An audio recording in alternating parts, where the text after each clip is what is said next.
አሁን እንደምታዩት መካከለኛው ምስራቅ ችግር ውስጥ ነው ያለው። መሰረታዊ ነገር እኛ ከኢራን ጉዳይ ከእስራኤልም ጉዳይ የሚቀድም ነገር አለ።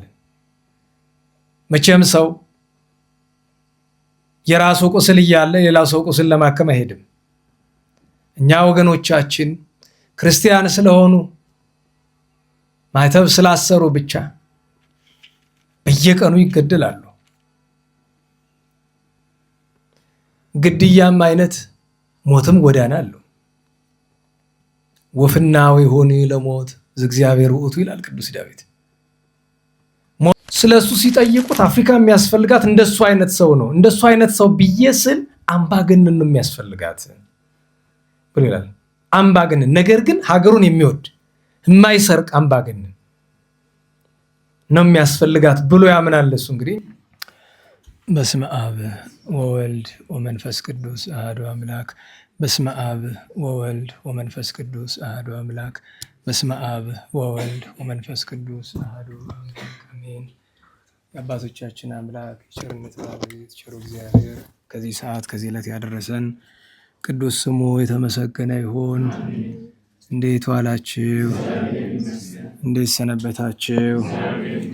ቸርነቱ ምሕረቱ ይቅርታው በጎነቱ የባሕሪ ገንዘቡ የሆነ አምላካችን መድኃኒታችን ኢየሱስ ክርስቶስ ለአምላክነቱ እንደሚገባ ቅዱስ ስሙ የተመሰገነ ይሁን።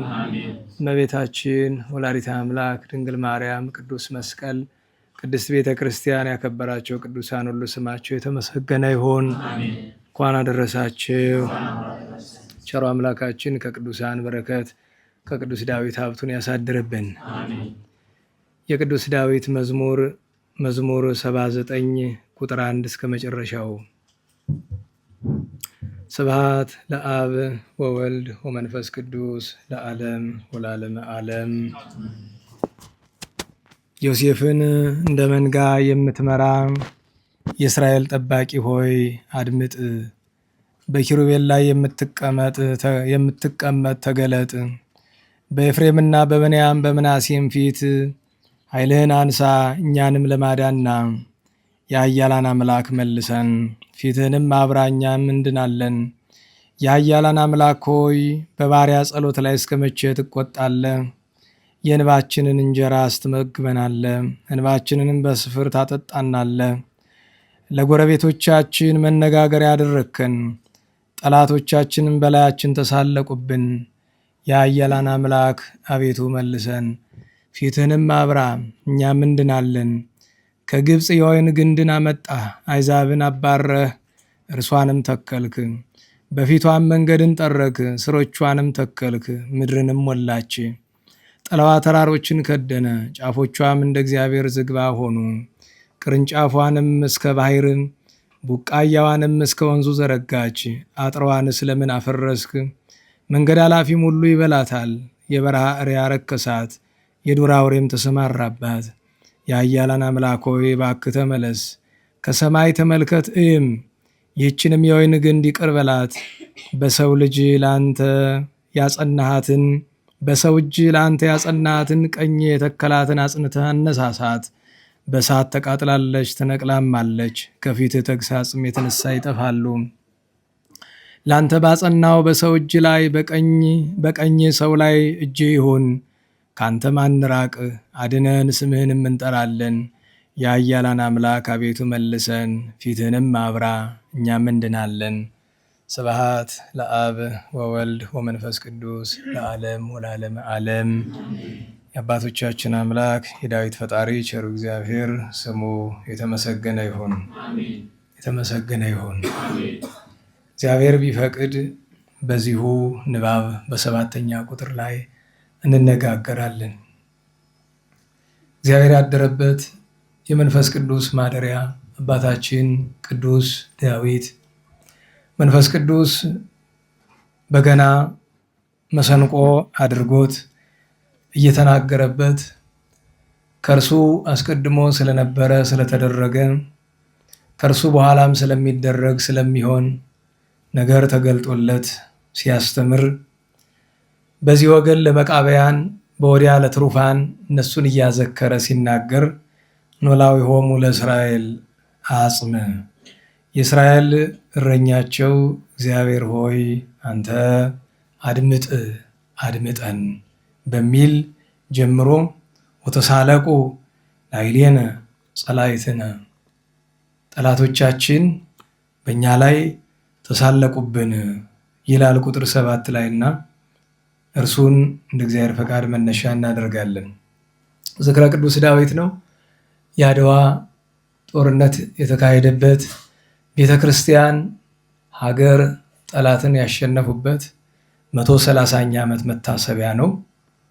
ይህንን ባስመለከተ እንደ እግዚአብሔር ፈቃድ እንናገራለን። ርዕሳችን ወደ መጨረሻ የሚመጣ ይሆናል። እንደ መነሻ እንዲሆነን ቅዱስ ዳዊት ስለምን ይህንን ተናገረው?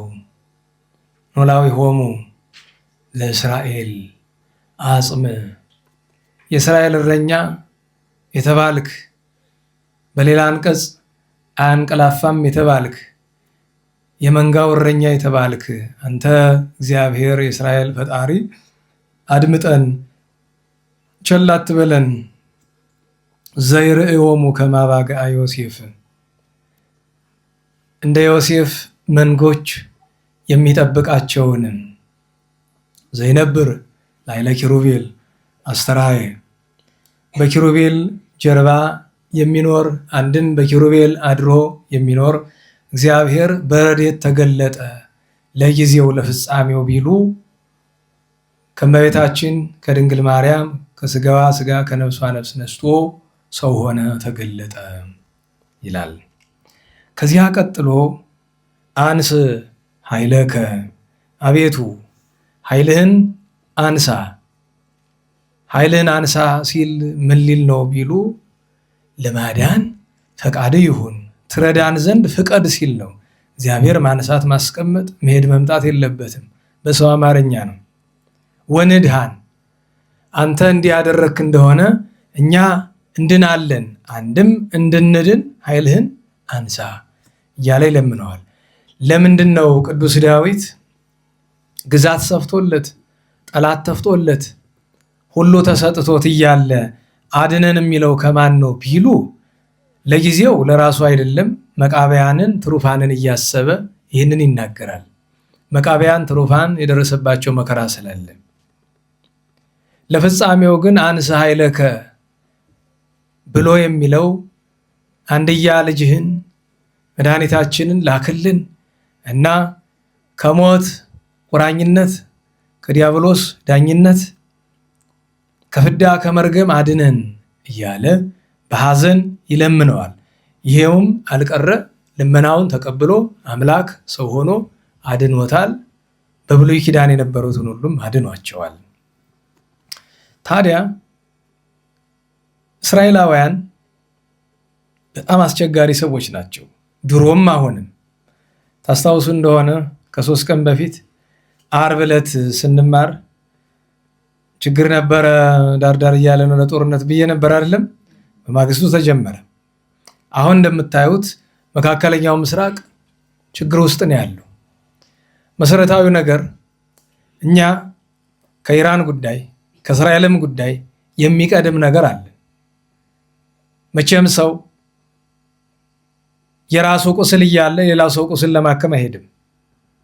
እኛ ወገኖቻችን ክርስቲያን ስለሆኑ ማዕተብ ስላሰሩ ብቻ በየቀኑ ይገደላሉ። ግድያም አይነት ሞትም ጎዳና አለው። ወፍናዊ ሆኒ ለሞት ዘእግዚአብሔር ውእቱ ይላል ቅዱስ ዳዊት። ሞትም ጎዳና አለው፣ ሞትም አይነት አለው። ኃጥአን ዘረውዎሙ ዝርወተ ከመ እንተ ይዘሩ መሬተ ይላል አንድ ደራሲ። ክርስቲያኖችን በየዘመኑ የተነሱ አረማውያን እንደ ትቢያ እየበተኑ አባት ከእናት ልጅ ከወላጅ ወንድም ከእህት ባል ከሚስት እየለዩ አንዱን በሞት ይሸኙታል፣ አንዱን በስደት ያሰናብቱታል። ዘንድሮ ግን የመጣብን ነገር ሌላ ነው። የሚያሳዝነው ነገር እረኛ የሌለው መንጋ፣ ባለቤት የሌለው ዕቃ አስቸጋሪ ነው። የኔ ባይ የሌለው ለምሳሌ ፈረስ ታውቃላችሁ አይደለም? የጋሪ ፈረስ ሲሰራ ኑሮ ይደክመዋል አይደል? ደክመዋል፣ ይቆስላል አይደል?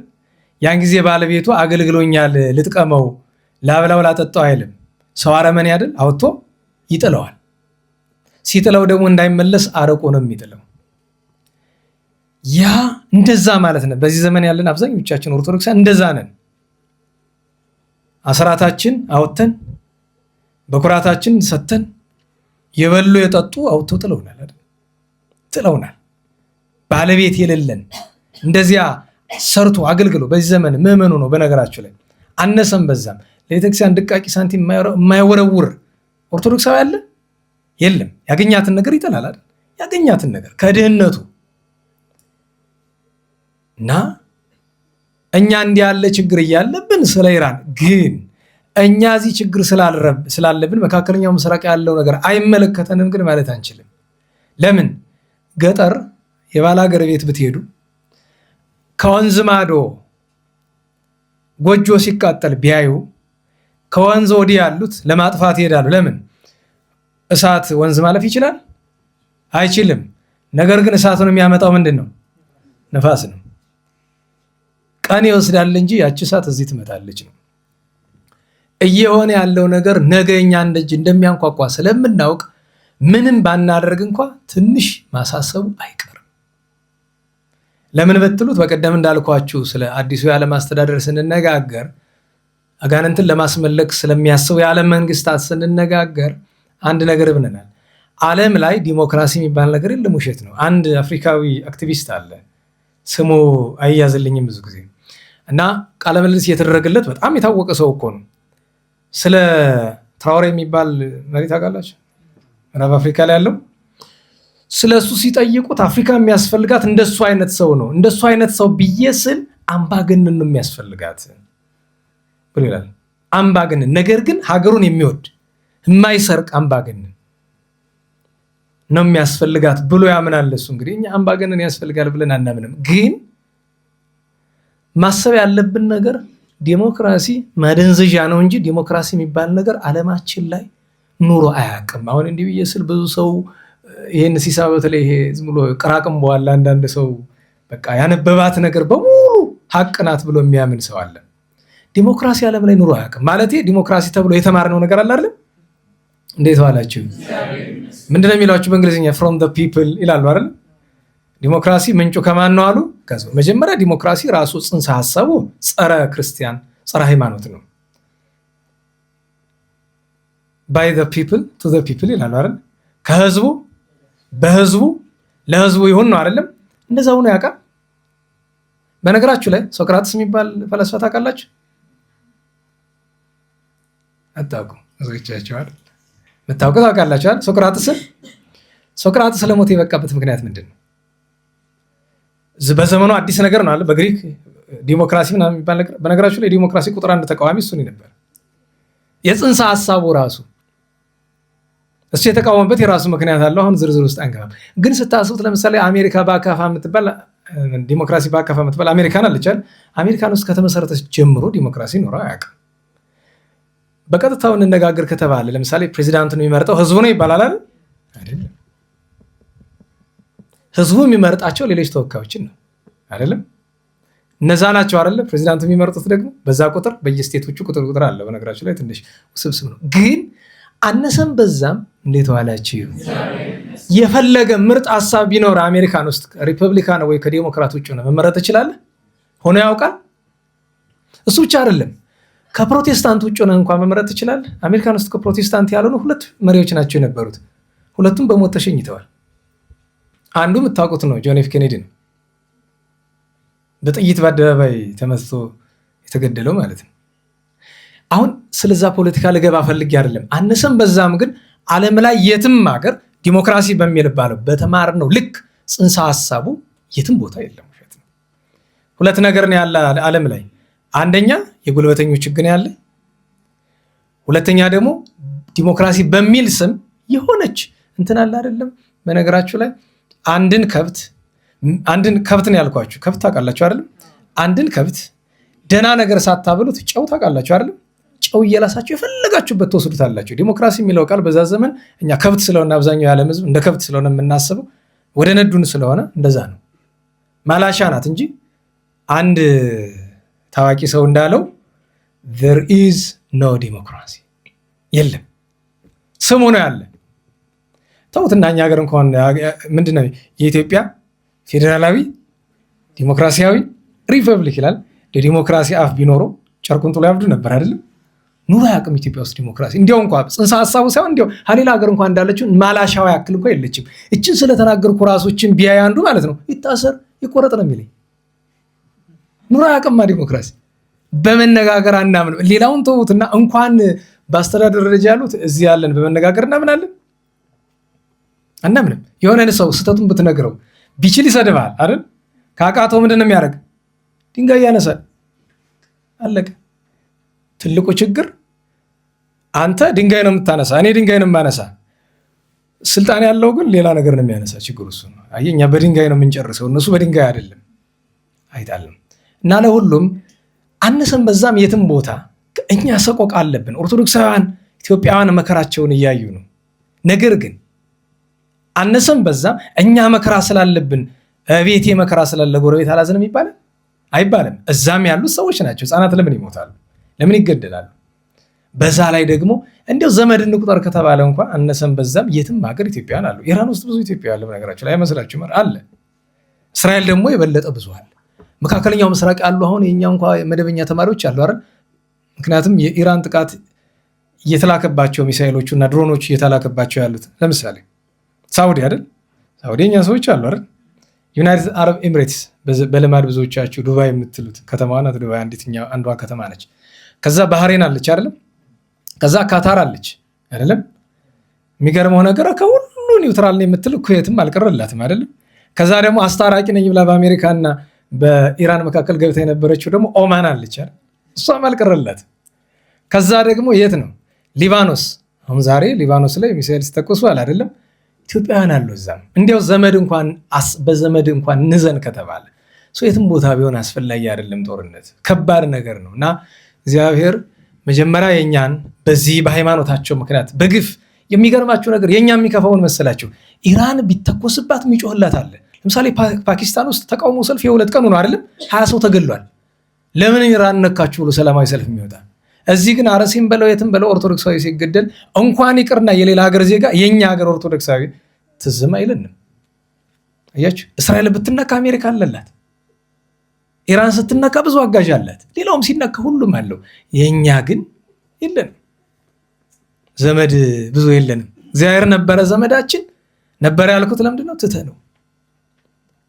እኛ እግዚአብሔር ነው ዘመዳችን። የሰው ዘመድ ምድራዊ ዘመድ የለንም። ዛሬ የምናከብረው የአድዋ ጦርነት እንኳን ማን አገዘን?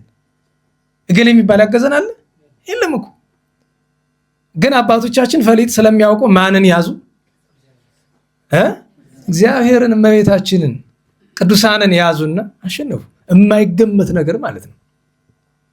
በዛ ዘመን አይደለም አሁን እንኳን የማይታሰብ ነገር ነው። እንደዚህ አይነት ነገር የማይታሰብ ነገር ነው። በነገራቸው ላይ ጦርነት ብዙ ዓመታት ይወስዳል አይደል?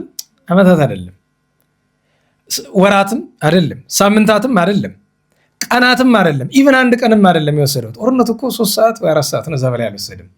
እንድታውቁት የአድዋ ሶሎዳ እንደ አባ ገሪማ በዛ ዙሪያ የተደረገው ጦርነት እኮ ምናልባት ሰዓታት ነው። በእርግጥ አፄ ምኒልክ ወደ ድንኳናቸው የተመለሱት ከ11 ሰዓት በኋላ ነው። ያ ግን የሆነው ጠላትን ማባረር፣ ምርኮ መሰብሰብ ነው እንጂ እስከ 4 እስከ 5 ሰዓት ሁሉ ነገር አልቆ ነበር። ማለት ጠላት ተሸንፎ ነበር። እና መሰረታዊው ነገር ለእኛም እግዚአብሔር ይድረስልን፣ ለሌሎችም እግዚአብሔር ይድረስላቸው። መቼም ቸርነቱ ዳር ስለሌለው። ርዕሳችን ምን ነበር የሚል? እንዴት ዋላችሁ? ርዕሳችን ምንድን ነው? ወተሳለቁ ላዕሌነ ጸላእትነ፣ ጠላቶቻችን ምን አሉብን? ተሳለቁብን፣ ዘበቱብን ነው። መጨረሻ ላይ መጣበታለሁ ብያቸዋለሁ። መጀመሪያ ቅዱስ ዳዊት እናንሳ ብለን ነው ወደዚህ ነገር የገባ ነው። ቅዱስ ዳዊት በዘመኑ ጠላቶቹ አልሳቁበትም። ለምን? እርሱ የእግዚአብሔር ነበረ። የእግዚአብሔር የሆነ ደግሞ ጠላቶቹ ከቶሆኑ ሊዘብቱበት ሊሳለቁበት አይችልም። ምናልባት በፍላጎቱ ሊሆን ይችላል። ለምሳሌ በሰማዕታት በቅዱሳን ላይ ጠላቶች ሰዎች ይዘብቱባቸዋል። ነገር ግን ቅዱሳኑ ያንን ነገር ይፈልጉታል። ለምን? ጌታችን መድኃኒታችን ኢየሱስ ክርስቶስ ለስም አጠራሩ ክብር ምስጋና ይሁንና በመስቀል ላይ አድርገው ከልብስ አራቁተው ምራቅ ተፍተው ሎቱ ስብሐት ዘብተው በታላር የዘበታቸው መነሻ ምን ይላል? አንተ የእስራኤል ንጉሥ የእግዚአብሔር ልጅ ከሆንክ እስኪ ከመስቀል ላይ ውረድ እንይህ ያሉ ዘብተውበታል። ኤሎሄ ኤሎሄ ሲል ኤልያስን ጠራ። እስቲ ኤልያስ ያድነው እንደሆነ እንይህ ያሉ እግዚአብሔር ሲሆን አምላክ ሲሆን እንዘ ያሐምም ወይ ተቀየመ የሚለው ይሄንን ነው። አባ ጊዮርጊስ በመዓዛ ቅዳሴ ላይ ይላል ኦ የዋህ ዘኢይትቀየም ዕድዋኒሁ ተላልፈው ተደፋፍረው ክፉ ያደረጉበትን የማይቀየም ሲገዳደሩት እያየ እየሰማ ዝም ያለች ያንን አስበው አምላካችን ለእኛ ሲል ከተዘበተበት እኛማ ይዘበትብን ብለው ቅዱሳን እንደዛ ይሆናል። በነገራችን ላይ ብዙ ጊዜ አይታችሁ ከሆነ ቅዱሳን ሲበቁ ልብስ አውልቀው እንደዚህ እብድ የሚመስሉት ነው ይመስላችኋል።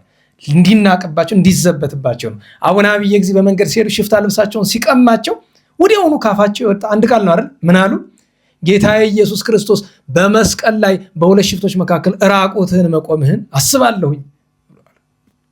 በዚያው ቅጽበት እና ቅዱስ ዳዊት ጠላቶቻችን ዘበቱብን፣ ተሳለቁብን፣ በእኛ ላይ ተሳለቁ ብሎ ሲል እርሱንማ ማን ወንድ ደፍሮ ይሳለቅበታልና በኋላ ዘመን የሚደረገው ነገረ መቃብያን ነገረ ትሩፋን ታስቦት እንጂ አንድም ወተሳለቁ ላይ ለነጸላይትነ ያለውን በኋላ ለነገረ ድህነት ልብ ካላችሁ አስታውሱ። ለነገረ ድህነት እንዴት ነው የሚተረጎም የሚለውን ታስታውሳላችሁ? ይላል እንዴት ዋላችሁ? ታስታውሳላችሁ ማለት እኮ አስታውሱኝ እንደነገራችሁ ነው እንጂ ነገሩኝ አይደለም። ደህና ዋላችሁ? አስታውሳችሁ ነገሩ መጨረሻ ማጠቃለያ ስንሰጥ ማለት ነው። እና ቅዱስ ዳዊት እንዲያ ነው ነገረ ትሩፋንን ለማንሳት ግን ደጋግሜ ነገራችኋለሁ አይደል? ትሩፋን የጠላት መዛበቻ አልሆንም? ነገሩኝ። መዘባበቻው ነው። የናቡከደነፆር የባቢሎናውያን መዘባበቻ ሆነዋል። ለምን? ከእግዚአብሔር ስለተለዩ። ታዲያ ዛሬ ያሉትን ቅዱሳን ባጭር አንስተን የአድዋን ነገር ባጭር ተነጋግረን እንጨርሳለን እንደ እግዚአብሔር ፈቃድ። ዛሬ በጣም ትልቁ በዓል በቅደም ተከተል እንሂድ። ጥቆማ ስጡ እናንተ። አንደኛ ማን እናስቀድም? በዘመን እንሂድ። በዘመን እሺ እኔ ልዘርዝርላችሁና ቅዱስ አውሳቢዮስ፣ ቅዱስ አውስግኒዮስ፣ ቅዱስ ሄሬኔዎስ፣ ቅዱስ ፖሊካርፐስ፣ ቅዱስ ጊዮርጊስ 5 ነው የምናነሳ አይደለም። አሁን በዘመን የሚቀድመውን ንገሩኝ። ይህን ያህል ዘመን ተምራችሁ የዘመን ቅድሚያ ማወቅ አለባችሁ። ማን ይቀድማል? ቅዱስ ፖሊካርፐስ። ቅዱስ ፖሊካርፐስ ሰርሚኔስ ይላታል የዘመኑ ዘመነኛ አማርኛ። የጥንቱ አጠራር ደግሞ ሰሜርኔስ፣ እንደገና ደግሞ ሰርሜርኔስ። ዛሬ ግን ስሟ ጠፍቶ ቱርክ ውስጥ ያለች ከዚህ ኤፌሶስ ይላታል አይደለም። ከኢስታንቡል በጣም ወርዶ ከዛ ከኤፌሶን ትንሽ ዝቅ ብሎ ማን ትባላለች? ኢዝሚር የምትባለው ከተማ ነች። ኢዝሚር ሰሜርኔስ ወይም ሰርምኔስ የምትባለው ማለት ነው። ያቺ ስፍራ ማለት ታናሽ እስያ ናት። ምን አላችሁ? ታናሽ እስያ እንግዲህ ትልቁ እስያ አለ አይደለም በምስራቅ በኩል ችኛይቱ ለአውሮፓ ተጠግታ ያለችው ታናሽ እስያ ማለት የዛሬዋ ቱርክ ነች በአብዛኛው። እዚያ ስፍራ ነገር ከስር ውሃ ከጥሩ እንዲሉ መድኃኒታችን ክርስቶስ አምላካችን ካረገ በኋላ ሀገረ ስብከት ዕጣ ሲጣጣሉ ለቅዱስ ዮሐንስ ወንጌላዊ ታናሽ እስያ ትደርሰዋለች። በታናሽ እስያ ሳስተምር ቆይቶ በስተርጅና ወራቱ ላይ አንድ ታዳጊ ወደሱ ይመጣል። በወቅቱ ወደሱ ሲመጣ 15 ወይ 16 ዓመት የሆነው ታዳጊ ነው። ይሄ ታዳጊ ነው ፖሊካርፐስ ማለት። የተወለደ በ70 ዓመተ ምህረት ነው። ኢየሩሳሌም በጠፋችበት ዓመት ነው የተወለደ። በልጅነቱ እናት አባቱ ይሞቱበታል እና ድሃ አደግ ሊሆን ነው አይደል? ጓለማውታ ሊሆን ሆነ። ያን ጊዜ እግዚአብሔር ለስራ ይፈልገዋልና በዛ ከተማ አንዲት ደግ ክርስቲያን ሴት አለች። በራእይ ጌታችን ምን ይላታል? ወላጆች የሞቱበት ገሌ የሚባል ልጅ አለ፣ አሳድጊው፣ ጥሩ ልጅ ይሆንሻል አላት። በሕግ በስርዓት አስተምራ አሳደገችው። አንድ ቀን ቤቴን አደራ ብለው ገና በአስራዎቹ መጀመሪያ ዕድሜ እያለ ትታለት ሄደች። አንድ ቦታ ደርሳ ልትመጣ ተመልሳ ስትመጣ አንድ ነገረ ሰሪ ጠብቅና ጉድ ሆነሻል ይላታል። ምንድን ነው? ቤቴን ጠብቅልኝ ያልሽው ታዳጊው ፖሊካርፐስ አንዲት ሰባራ ነገር ሳያስቀር ሀብትን፣ በጣም ሀብታም ናት፣ ሀብትን ንብረትሽን ለድሃ አካፍሎ ባዶ ቤት ነው የምታገኝ ይላታል። ተናደደች በጣም። ወርቅ ላበደረ ተጠረ ይላል አይደል? አበሻ ላበደረ አፈር ይላል። ተበሳጭታ ሄዳ ከበር ላይ ስትደርስ ለምን እንደዚህ ያደረክ ብላ ተቆጣችው። ምን አላት? እንደዚህ አይ ቤት ገብተሽ ብንነጋገር አይሻልም? ብትገባ ምንድነው የምትል? አማርኛ ጥቅ ብሎ ሞልቶ ነው በደንብ ጠቅላላ እንዳለን ግራ ገብቷት ያኛውን አምጡልኝ ግረፉልኝ ብላ ልታስገርፈው ስትል ተይ ብሎ ገለገለ ፖሊካርፐስ። ለምን አልዋሸም? ነገር ስርዓቱ ጥሩም ባይሆን አልዋሸም። ማዋ አድርጌያለሁ እናሳ አለች። እንግዲህ እግዚአብሔር ያውቃል ቀሪው። አይ አንተማ ለኔ አትገባኝም ብላ በወቅቱ ለነበረው የሰርሜርኔስ ወይም የሰርምኔስ ጳጳስ ሰጠችው አሳልፋ። ያ ጳጳስ ደግሞ የወልደ ነጎድጓድ ዮሐንስ ደቀ መዝሙር ነው። ከሱ ሲማር ቆይቶ ከዲቁና ማዕረግ ከደረሰ በኋላ አልፎ ሄዶ ከቅዱስ ዮሐንስ ወንጌላዊ ዘንድ ደረሰ እና ገና በ15-16 ዓመቱ አብሮት ለስብከተ ወንጌል እየወጣ ዮሐንስ። በነገራችሁ ላይ እንዴት ዋላችሁ? በቤተክርስቲያን ታሪክ ውስጥ ከፍተኛ ማዕረግ የነበራቸው ሐዋርያውያን አበው የሚባሉት ከድሃርቶቹ ማለት ነው ቅዱስ አግናጤዎስና ቅዱስ ፖሊካርፐስ ናቸው። ቅዱስ አግናጤዎስ ለየት የሚልበት ምክንያት ምንድን ነው? ከሁሉም ሐዋርያት ጋር ስላገለገለ እና ደግሞ ዮሐንስ ወንጌላዊ ደቀ መዝሙር ስለሆነ። በጣም ለየት የሚያደርገው ግን ሕፃኑ ነው ቢሆን የ2 ዓመት ታዳጊ ጌታችንን ባይኑ ስላየ፣ ይሄ ለየት ያለ ማዕረግ ነው። በነገራችሁ ላይ ጌታን ማግኘት ስለማይቻል ደግሞ ከዚያ በኋላ ሐዋርያትን ያዩ እድለኞች ነበሩ። ለየት ያለ እድለኛ የሚባሉ ደግሞ ከወልደ ነጎድጓድ ጋር የነበሩት ናቸው እና ቅዱስ ፖሊካርፐስን በኋላ ከየትም ዓለም የሚመጡ ክርስቲያኖች ከሱ ነው መማር የሚፈልጉ። ለምን? በቅዳሴ ጊዜ ካህኑ ግብረ ሐዋርያት ሲያነብ ምንድን ነው የሚል? ነቅ ንጹሕ ይላል አይደል? ጥሩ ምን ምንጭ አያችሁ? ነቅ ንጹሕ የምትባል ወንጌል ናት ብለዋል። አንድም ነቅ ንጹሕ ቤተክርስቲያን ናት፣ አንድም ነቅ ንጹሕ ራሱ ባለቤቱ ጌታ ነው ብለዋል። ጥሩ ምንጭ እነሱን አንቀይተ ሕግ ንጹሐን ይላቸዋል ደግሞ ቅዱሳን ሐዋርያትን። ስለዚህ ከጌታ ከአንደበቱ የተማረ ከእግሩ ቁጭ ብሎ የተማረ ወልደ ነጎድጓድ ነው። ከወልደ ነጎድጓድ ቁጭ ብሎ ከአንደበቱ የተማረ ደግሞ ቅዱስ ፖሊካርፐስ ነው እና እንደ መምህሩ እንደ ቅዱስ ዮሐንስ ቀናኢ ነበረ።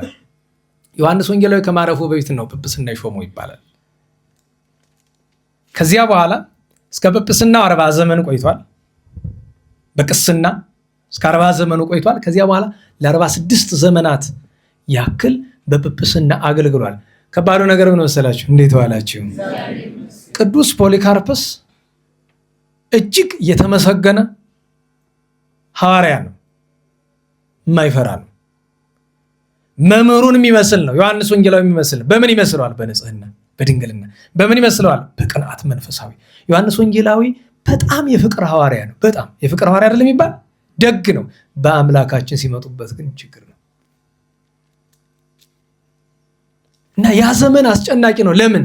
ሐዋርያት አልቀው፣ ሐዋርያውያን አበው በሙሉ አልቀው ማን ብቻ ተርፏል ይባላል? ቅዱስ ፖሊካርፐስ ብቻውን ቀርቶ ነበር ይባላል። ሐዋርያትን የሚያውቅ በአይኑ ያየ እሱ ብቻ ነበረ በዛ ዘመን የነበረ እና እውነተኛዎቹ ከሱ እየመጡ ይማሩ ነበረ። ትልቁ ችግር የነበረው ከመናፍቃን ጋር የገባበት በተለይ በ130ዎቹ በ140ዎቹ እና በ150ዎቹ እሱ ከማረፉ በፊት ብዙ ይሄ ግኖስቲኮች ሲባል ትሰማላችሁ እና አላችሁ ይሄ ዱዋሊስትስ የሚሏቸው የምንታዊ ትምህርት አስተማሪዎች። እንግዲህ ዱዋሊስትስ ወይም እነዚህ ምንታዊ ትምህርት የሚያስተምሩ ግኖስቲኮች የሚባሉት ምንድናቸው ካላችሁ ወደ ክርስትና ይመጣሉ። ነገር ግን ክርስትናውን መኖር አለ የሚፈልጉት ይዘውት የመጡትን ነገር መጣል አይፈልጉም። እንደ ዛሬ ዘመን ትልቁ በሽታ ክርስትናውን ራሱን ችሎ መኖር ሲገባን አንዱ ከፊዚክስ ሊቀላቅለው ይፈልጋል፣ አንዱ ከኬሚስትሪ ሊቀላቅለው ይፈልጋል፣ አንዱ ከአስትሮፊዚክስ ሊቀላቅለው ይፈልጋል፣ አንዱ ከምናምን። እኔ በሞቴ እንደው እዛ ኬሚስትሪውን ከፈለከው በቦታው ለብቻው አኑረው፣ ፊዚክሱንም ለብቻው አኑረው፣ ማቴማቲክሱንም ለብቻው አኑረው፣ ምን መሰላችሁ? ይኸውላችሁ ሃይማኖትን በፊዚክስ ማጽደቅ አትችልም። በነገራችን ላይ ሃይማኖትን በፊዚክስ ለማስረዳት የሚሞክሩ ደናቁርት ሳያቸው ያሳዝኑኛል ብቻ አይደለም ይቀፋሉ። ሃይማኖት በፊዚክስ በመጀመሪያ ደረጃ ያልገባቸው ነገር መሰላችሁ? ሃይማኖትና ሳይንስ የሰማይና የመሬት የማይገናኙ ነገሮች ናቸው። ምንድን ነው የማያገናኛቸው ካላችሁ መሰረታቸው አይገናኝም። ሃይማኖት መሰረቱ ምንድን ነው? እግዚአብሔርማ እግዚአብሔር ነው። መሰረቱ ምንድን ነው ካላችሁ እምነት ነው። እያችሁ ማየትን፣ መዳሰስን፣ ምክንያትን፣ ሎጂክን አይደለም የሚጠቀመው። ሳይንስ ደግሞ መሰረቱ ምንድን ነው? ሎጂክ ነው። ሃይማኖት በሎጂክ የሚለካ ነገር አይደለም። በነገራችሁ ላይ እንዴት ዋላችሁ? ለምሳሌ ከኔ በስተቀኝ ምን ይታያችኋል? እዚህ ላይ እታች አይደለም፣ እዚህ ከፍ ብሎ እዚህ ላይ ምን ይታያችኋል? የኔ እጅ ራስ። እዚህ ዳቦ ላይ ምን ይታያል ሲለው ዳቦ ነው ነው። በጣም ዝርዝር እንዳልገባ ደግሞ ሌላ ነው የምትሉኝ እናንተ ልተወው ለሁሉም። እሺ የዚህን ምሳሌ ልተወው ነው። ለምሳሌ ቤተክርስቲያን ውስጥ ቅዱሳን መላእክት አሉ የሉም? ንገሩኝ እስኪ። በሳይንስ አስረዳኝ። በፈለግከው ሎጂክ አስረዳኝ። ትችላለህ? ትችላለህ ወይ? አትችልም። አትችልም። ለምን? ሃይማኖት በእምነት በምግባር በቅድስና እግዚአብሔር የሚሰጥህ ነገር ነው እንጂ አንተ ተመራምረህ ልታገኘው የምትችለው ነገር አይደለም። ለዛ ነው በዚህ ዘመን እንኳን ዘመናዊው ነገር አልኳችሁ ወንጌል ተምረው እንኳን ወንጌል የማይረዳቸው ብሉይ ሐዲስ ማየተም ይዘው የማይገባቸው ሰዎች እልፍ ናቸው። ቃሉን ይዘውታል፣ በውስጥ ያለችውን ምስጢር ግን ለመረዳታቸው። ምስጢር ማለት ቃሉን አይደለም ህይወትነቷን። ወንጌል ውስጧ ላይ ብዙ ነገር አላት። ከነዚህ ሁሉ ግን መጨረሻ ሰባተኛው ነገር ህይወትነቷ ነው ይባላል አይደል? ወንጌል አባቶቻችን ምን አሉ? ጥሬ ዘር ናት ይላሉ አይደል? ጥሬ ዘር አላት አይደል? ትርጉም አላት፣ ሀተታ አላት አይደል?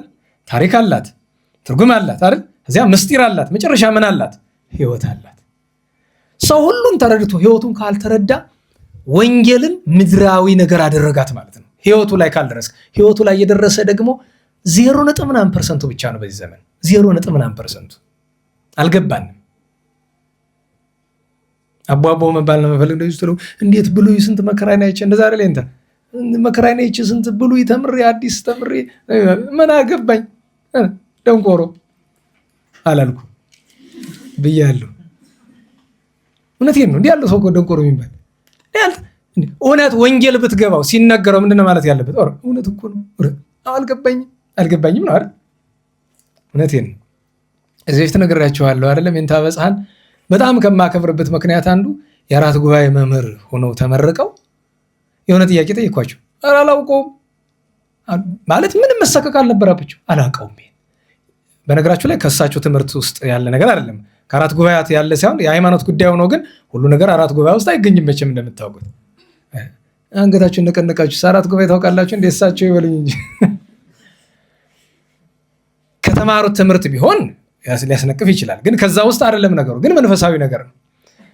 ደግሞ ምን አሉኝ? አደራህን ካገኘኸው እንድትነግረኝ ብሎ አሉና እንዴት ነው ግን አራት ጉባኤ ማለት እንደው እናውቃለሁ ምን ብሎ አይሰጉም? አላውቅም ሲሉ ኧረ ወንድሜ ሰው እኮ ነኝ ስንቱን አውቃለሁ። ማላውቀውንማ መልሱ ምንድን ነው? አላውቀውም ነው። እውነት ሊቅ ነዎት ብዬ ወጣሁ። ይሄ ነው የሊቅነት መድረክ። ካላወቀው ምንድን ነው መልሱ? አላውቀውም ነው። ምን አስቀጣጠረን እኛ ካላወቅነው አላውቀውም ማለት ነው። አንዳንዱ ሰው ደግሞ ምን ይላል? እንደዚህ የሚል መጽሐፍ የለም ይላል። ቤተክርስቲያን ውስጥ ያለውን መጽሐፍ ሁሉ አንብበ ጨርሰው እንደዚህ የሚል መጽሐፍ አላነበብኩም። እቺ እንዳትረሱ። ደህና ዋላችሁ። እንደዚህ ብሎ ሲከራከራችሁ አይ እንደዚህ የሚል መጽሐፍ የለም አይደለም። አሁን ለምሳሌ ከመጽሐፍ ጠቅሶ ከሆነ የለም ልለው ይችላል። ወንጌል ላይ የሌለ ነገር ለምሳሌ 50 ሎሚ ለ50 ሰው ምናምን ነው ይላል ወንጌል ብሎ የሚሰብኩ ሰዎች ገጥሞን ያውቃሉ አይደለም? አይ እንደማይል እናውቃለን አይደል? ስለዚህ ይሄን የለም ነው። ግን መጽሐፍ ካልጠቀሰልን አይ እንደዚህ የሚል መጽሐፍን ያላነበብኩም ነው የሚባል። ለሁሉም ወደ ጉዳያችን እንመለስና ሐዋርያ ሰማዕት እና ጳጳስ ቅዱስ ፖሊካርፐስ በዘመኑ ብዙ ነገር ታግሷል፣ ብዙ ነገር አሳልፏል። እንዲያው ባጭር እናደርገው። ካደረጋቸው ነገሮች መካከል ሁለቱን ብቻ እንናገርና እንጨርስ።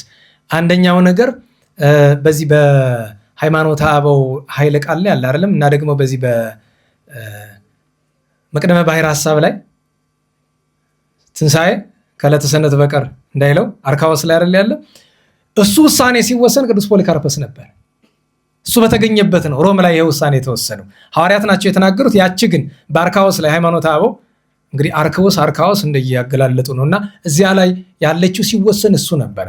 ከዚያ መናፍቃን በጣም ስለሚፈትኑት መርቀያን የሚባል መናፍቅ ስትሰሙ ይሆናል። በተለይ የተማራችሁ ሰዎች ደግሞ ታውቁታላችሁ። መርቀያን የሚባል በጣም የብሉይ ኪዳኑን እግዚአብሔር የሚጠላል። ወጡ ስባት አሁን እንደሱ አባባል ነው። ምክንያቱም ስንት እግዚአብሔርን ያለ በሱ ቤት ያቺ አጤ ቴዎድሮስ ሲሞት ለካ ለእግዚአብሔርም እግዚአብሔር አለው እንዳለችው ቢሆን እሷ ሳለመማሯ ነው። ምክንያቱም አጤ ቴዎድሮስን እንደ አምላክ ቆጥራ ማለት ነው። ለካ ለእግዚአብሔርም እግዚአብሔር አለው እርሳቸው ሞተው ስታያቸው ነው እንደዛ ያለችው። እና የብሉይ ኪዳኑን እኔ አልፈልገውም ይላል። የብሉይ ኪዳኑ እግዚአብሔር እኮ ጌታችን ኢየሱስ ክርስቶስ ነው። ሌላ ማን አለ? ብሉይ ኪዳንን ከመጠላቱ አይሁድን ከመጠላቱ የተነሳ የዚህ ምንፍና ቅድም ለዚህ ሁሉ መነሻ የሆነን ታውቃላችሁ።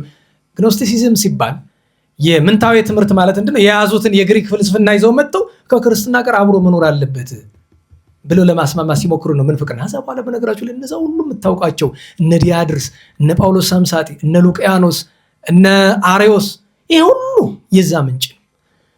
የዘመናቸውን ፍልስፍና ወደ ሃይማኖቱ ሲያስገቡት ነው ዛሬም የተቸገርንበት እሱ ነው ብዬ ነው። ምክንያቱም እነ መርቀያን ዛሬም አሉ።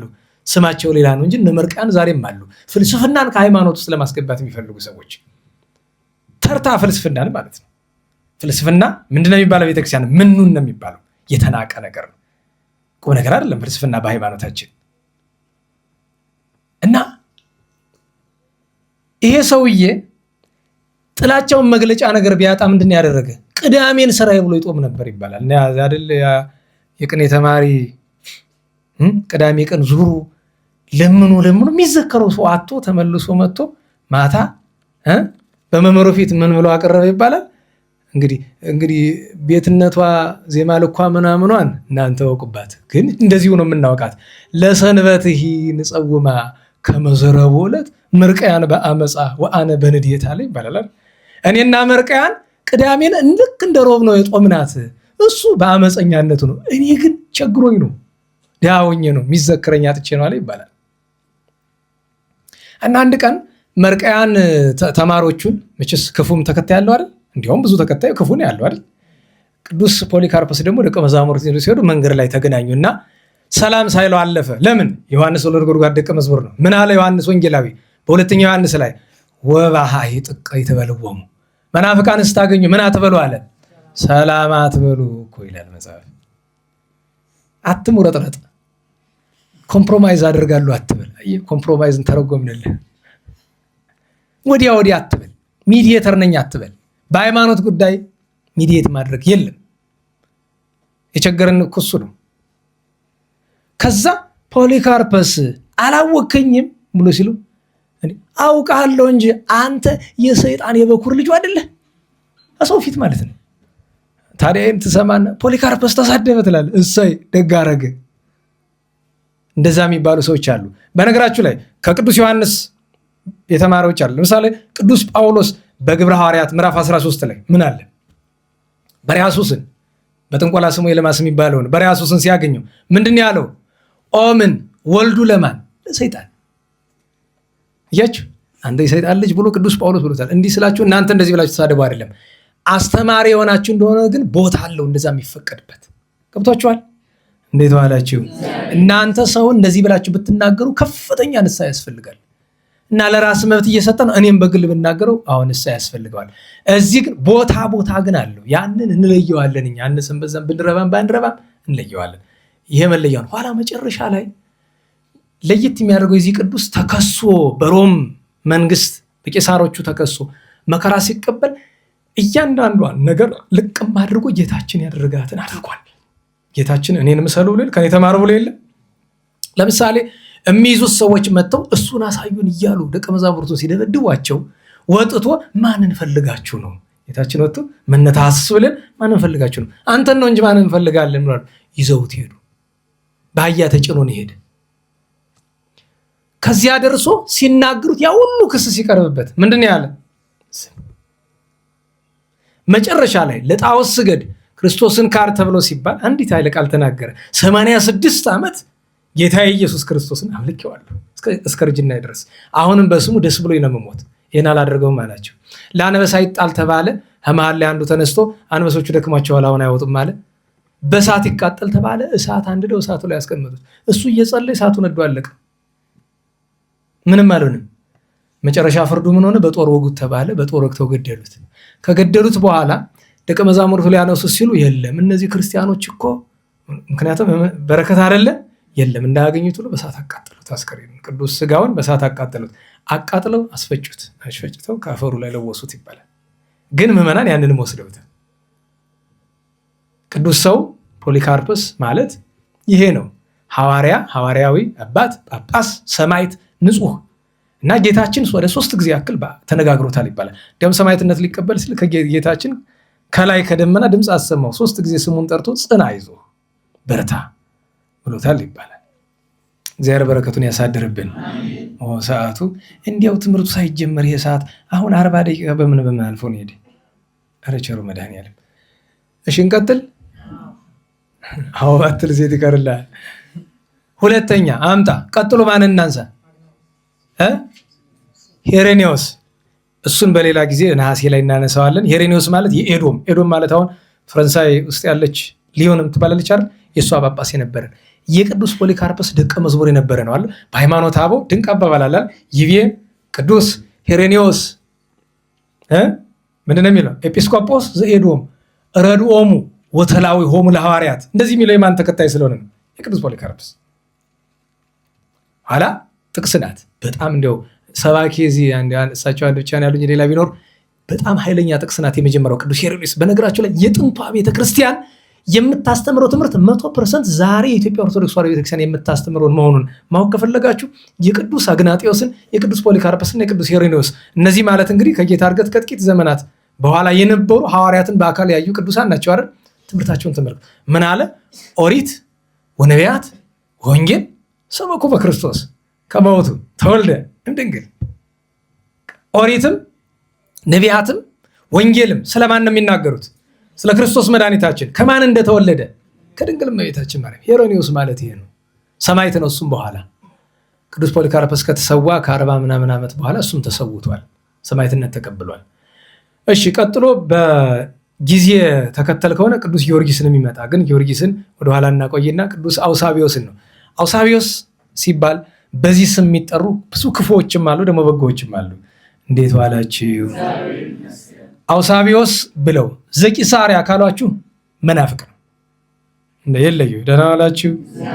አውሳቢዮስ ዘቂሳርያ መናፍቅ ነው። አውሳቢዮስ ዘኒቆምዲያም መናፍቅ ነው። አውሳቢዮስ መተርጎመ መጻሕፍት ካሏችሁ ቅዱስ ሊቅ ነው። ትርጓሜው ከአሞኒዮስ ጋር ነው። በነገራችሁ ላይ አውሳቢዮስ በትሩፋት፣ አሞኒዮስ ይሄ ወንጌል ላይ የምናውቀው አሞኒዮስ ታውቃላችሁ። ጳጳስ ሊያደርጉት ቢፈልጉ እምቢ ብሎ ጆሮውን ቆርጦ ይጣለው። ለምን ጆሮ የተቆረጠ ምንድን ነው የሚባል? ሰው ጆሮ ሲቆረጥ ምንድን ነው? እስቲ ጎበዝ አምጣ። ጆሮ ሲቆረጥ ሰው ምን ይባላል? ምን የለም ባሪያ ይባላል። የተሸጠ ማለት ነው። ጆሮ ሲቆረጥ እኮ እንደዛ ነው። አንድ ሰው ጆሮ ማለት ይሄ ሙሉ ሙጥጥ እንዳይመስላችሁ፣ እዚች ላይ ትቆረጣለች። ውሻ ጆሮ ሲቆረጥ አላያችሁም? እንደዚህ ድሮ ነው የምላችሁ። ዛሬ ባሪያ አለ ወይ? እንግዲህ ሁላችንም የእግዚአብሔር ባርነት ብናገኝ ደስ ይለናል። ሰው የሰው ባሪያ ግን አይሆንም፣ መቼም አስፈላጊ አይሆንም። እና አውሳቢዮስ ይሄኛው ቅዱስ አውሳቢዮስ እንግዲህ አውሳቢዮስ ዘአንጾኪያ ካለ የዛሬው ሰማዕት ነው። አውሳቢዮስ ዘሶሪያ ካለ በ13 ያከብር ነው። ጦመ ዜና የሚለው ድንግሉን ማለት ነው። እና ዋላችሁ መተርጎመ መጻሕፍት ካለ በወንጌል ያለውን ያያል። ሌሎችም አውሳቢዮስ የሚባሉ አሉ። 2 ግን መናፍቃን ስላሉ ዘቂሳርያና ዘኒቆምዲያ ካለ መናፍቃን ናቸው። አንዱ የቤተክርስቲያን ታሪክ ጻፍ እያሉ የሚያንቆለጳጵሱት ማለት ነው የቂሳርያው። እሱን መከተል የእሱን ስራ ማንበብ ተገቢ ነው ብለን እናስተምርም። ለሁሉም የኛው ቅዱስ አውሳቢዮስ አባቱ ቅዱስ ፋሲለደስ ነው። ወንድሙ ቅዱስ መቃርስ ነው። 2 እህቶችም አሉት። እናቱ ሶፊያ ትባላለች። በሕግ በስርዓት አድጎ ዲዮቅልጥያኖስ በካደበት ወራት ከሮም መንግስት ታላላቅ የሰራዊት አለቆች የፋርስን፣ የቁዝን፣ የአራምን ሰራዊት እምሽክ የሚያደርጉት የሰራዊት አለቆች መካከል አንደኛው ቅዱስ አውሳቢዮስ ነው። በጦርነት እያለ ቅዱስ ሚካኤል የተነጋገረው ተመልሶ ሲመጣ ዲዮቅልጥያኖስን ሊያጠፋው ጫፍ ደርሶ ነበር። ሰውኛውን ብናስበው ምን አለ ቢያጠፋው ኖሮ ያሰኛል አይደለም? ግን በዘመነ ዲዮቅልጥያኖስ ቤተክርስቲያን ብዙ ጉዳት የደረሰባትን ያክል ደግሞ ብዙ ቅዱሳን እንዲወለዱ ምክንያት ሆኗል ዘመኑ። ሰውየው ሳይሆን ዘመኑ። እና ቅዱስ አውሳቢዎስ ተይዞ ተገርፎ በሳት ተቃጥሎ ሕዋሳቱ ተቆራርጦ ከዚያ መከራው ሲበዛበት ቅዱስ ሚካኤል ይዞት ወጥቶ ወደ ሰማይ ገነትን አሳየው ይላሉ አባቶቻችን። ደስ ብሎት መጥቶ መጨረሻ ላይ ቅፍጥ በምትባል የግብፅ አውራጃ ሰማዕትነት ተቀብሏል። እግዚአብሔር በረከቱን ያሳድርብን። ሌላኛው ቅዱስ አውስግኒዮስ ነው። አውስግኒዮስ ማለት ምስራቃዊ ቴዎድሮስ። ምስራቃዊ ቴዎድሮስን ታውቃላችሁ አይደለም? ዘቴዎድሮስ ቅንዋተ ሲባል አልሰማችሁ? ወዘገላውዲዮስ ርግዘተ ዘፊቅጦር ይገባችኋል ነው ወይስ ለእናንተ እኮ ለተማሪዎች ይገባችኋል? እሺ ዘቴዎድሮስ ቅንዋተ አምጣ እስቲ አማርኛ ጎበዝ። የቴዎድሮስን ችንካር ስንት ነው ችንካሩ? 153 ወዘገላውዲዮስ ርግዘተ አምጣ አማርኛ። ቅዱስ ገላውዲዮስ ጎኑን በምን ተወጋ? በጦር። ዘፊቅጦር ወዘፋሲለደስ ከመ እንተ ፈረስ ተለጉሞተ። ፊቅጦርና ፋሲለደስ ከአንጾኪያ ወደ ግብፅ ሲወርዱ ምን ተደርገው ነው? እንደ ፈረስ አፋቸው በልጓም ተይዞ ነው አይደለም? ዘታውክልያ ስደተ። ቅድስት ታውክልያሳ ምን ገጠማት? ስደት። ቤተ መንግስቷን ትታ ስለ ፍቅረ ክርስቶስ። ወዘዮስጦስ ቅስፈተ። ባሏ ነጋሲ የነበረው ቅዱስ ዮስጦስ ምን ደረሰበት? ቅስፈት ምንድን ነው? ግርፋት ነው። ግርፋት። ወዘወልዶሙ አቦሊ ዘአነዳሁ ዘይቀተ። ልጃቸው አቦሊሳ ቆዳው ምን አለ? ኧረ በሞቴ ቆዳው እኮ ብያለሁ። ቢያንስ ይሄ መራ አይሆናችሁም እንዴ? አዎ መገፈፉን አይደል? ምን አለ እዚያ በኋላ ተዘኪረከ ክርስቶስ መሐረኒ ሊተ። ይህ እኮ ነው ሰው ንስሐ ስትገቡ እኮ እንዲህ ማለት ነው። ይህን ሁሉ አስበ ክርስቶስ መድኃኒታችን ማረ ለምን ርሑቀ መዓት አለ ማቴ የራቀ ወብዙኃ ምሕረት ምሕረት የበዛ ወጻድቅ አንተ ጻድቀ ባሕሪነ ብሎ ያመሰግኗል። እና ቴዎድሮስ ቅዱስ ቴዎድሮስ ምስራቃዊ ወይም በናድሌዎስ ቴዎድሮስ ሰማዕትነት በተቀበለ ጊዜ መጨረሻ ላይ ለምስክርነት ከቀረቡት መካከል የሱ የቅርብ አገልጋዩ ተላላኪው የነበረው አውስግኒዮስ ነው። ከዲዮቅልጥያኖስ ፊት ቀርቦ ገስጾት በዛ ዘመን ባሪያ ከተባለ ድፍረት አይኖረውም ይባላል። ስለ ክርስቶስ ከመምህሩ ከጌታው የተማረውን ይዞ ቀርቦ ስለ መድኃኒታችን መስክሮ ሰማዕትነት ተቀብሏል። በረከቱ ይደረብን። ወደ አድዋ እንምጣ። የአድዋን ነገር ለማንሳት የዛሬ ምስባክ በነገራችን ግጻዊ ላይ ስለሌለ ነው። የዛሬ ምስባክ ምንድን ነው? ከዳዊት መዝሙር አምጣ እስቲ። ለአድዋ ጦርነት የሚሆን ለአድዋ ድል የሚሆን ምስባክ። በነገራችን ላይ እድል እየሰጧችሁ ነው። አይምሯችሁ እንዲነቃቀቁ ነው። መንፈሳዊ ነገር ማሰብ ዝም ብሎ ስብከት ቁጭ በዚህ በአስተማሪ ተማሪ ቲቺንግ ሜቶዶሎጂ ይባላል አይደል? አክቲቭ አድርጋቸው ይባላል። አሁን ስጋዊ ነገር ለመጠቀም ሳይሆን ግን አይምሯችሁ መንፈሳዊ ነገር ለማሰብ እንዲበረታታ ነው። በሉ እስቲ አንድ ምስባክ አምጣ እስኪ ዛሬ ለአድዋ ድል የሚስማማ። ኧረ አለ በደንብ። የሚገርማችሁ ነገር የመስከረም 17 ላይ እንኳን ወረብ ብዙ ጊዜ ሰንበት ተማሪዎች ያቀርቡታል። ወረብ ይጨበጭቡታል። ጎበዝ። ይኸው ከንፈር ሲለው ሰማው ብከን ወግኦሙ ለኩሎሙ ጸርነ። ቀጥሎ ወበስምከ ነሐስቦሙ ለለቆሙ ላዕሌነ አለና ዛኮ በቀስቱ የተአመን። አዎ ነገረ መቃብያን ነው፣ ቃለ ዳዊት ነው። ብከን ወጎሙ ለክቡር ለጽር። በአንተ አንተን ጋሻ አንተን ጦር አንተን መጠጊያ መመከቻ አድርገን ጠላቶቻችን ድል እንነሳቸዋለን እኮ ነው። ንወግኦሙ ለኩሎሙ ጸርነ ብሎ አለ። እንዲያ ነው የቀድሞ ዘመን። አጭር ታሪክ ልንገራችሁ። ደህና ዋላችሁ። አጤ ምኒልክ የሚባሉ ደግ ሰው በጣም በነገራችሁ ላይ እኔ ከጎንደር ነገስታት በኋላ በተለይ ከጎንደር ነገስታትም ከነ አጼ ኢያሱ አዲያም ስገድ በኋላ ለጽድቅ ለትሩፋት እና አጼ ተክለ ሃይማኖት ምናኔ መንግስት ነበሩ። ለፍልስፍና ብዛት እና አጼ በካፋ ነበሩ። ነገር ግን ፈሊጥ፣ ዕውቀት፣ አስተዳደር፣ ሙያ፣ መንፈሳዊነት ይሄ ሁሉ እንዴት ብሎ በአንድ ቦታ ይገኛል?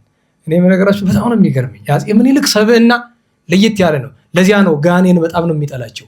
ሰይጣን ለምን እንዴት እንደጠላቸው ምን ይታወቃል? ያደረባቸው ሰዎች ምኒልክን ሲነቅፍ የምታዩት ጋኔን ያደረበት ሰው ነው። በግልጽ አልነግራችሁ። ይሄ ማለት ምኒልክ መልአክ አይደሉም፣ ሰው ናቸው አይደል? ያቺ አዝማሪዋ እንዳለችው መልአክ ናቸው አንልም። ምን አለች? መጨረሻ ላይ እንትንም እንትን አለ ባቡሩም ሰገረ ምኒልክ መልአክ ነው ልብ የጠረጠረ አለች አይደለም? ጠረጠረ ነው ያለች። የቀድሞ ሰው ገራገር አይደል? የዋህ አይደለም? ምንድነው የሚባል ውሃ የገባ ጊዜ ሁልጊዜ እኮ በየዓመቱ አስታውሳችሁ ነበር። ውሃ በገባ ጊዜ ምንድን ነው አለች የተባለ አምጡ በሆነ ነገር ሲነገራችሁ ለምንድን ነው የማትጽፉ? እማትይዙ ለምንድን ነው? መጨረሻው አሁን ከዚህ በላይ ምን ታምር ሊመጣ ነው? እንዲህ ያለ ንጉሥ በሉ እስቲ የንጉሥ ኪናጣ ውሃ በመዘውር ሰገነት አወጣ። አሁን ከዚህ በላይ ምን ታምር ሊመጣ?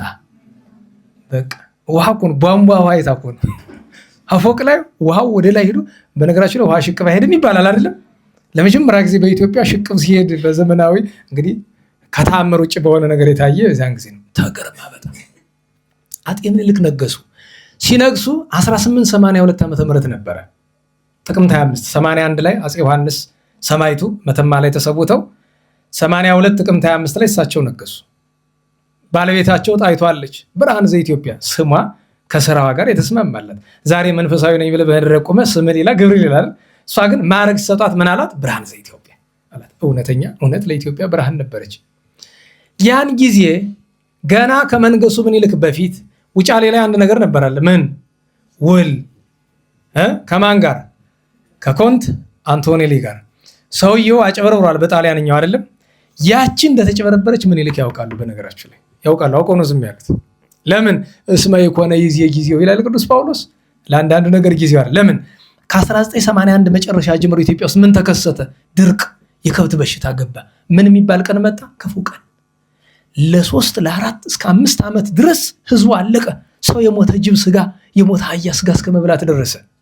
አንዳንድ ቦታ ሰው እርስ በርሱ እስከ መበላላት ደርሷል፣ ከራቡ ብዛት የተነሳ። በዚህ ጊዜ ጣሊያን ጋር መግጠም ያዋጣል? አያዋጣም። ዝም አለ። በዲፕሎማሲ ሲል ቆየ። ኋላ ቀኑ ደረሰ።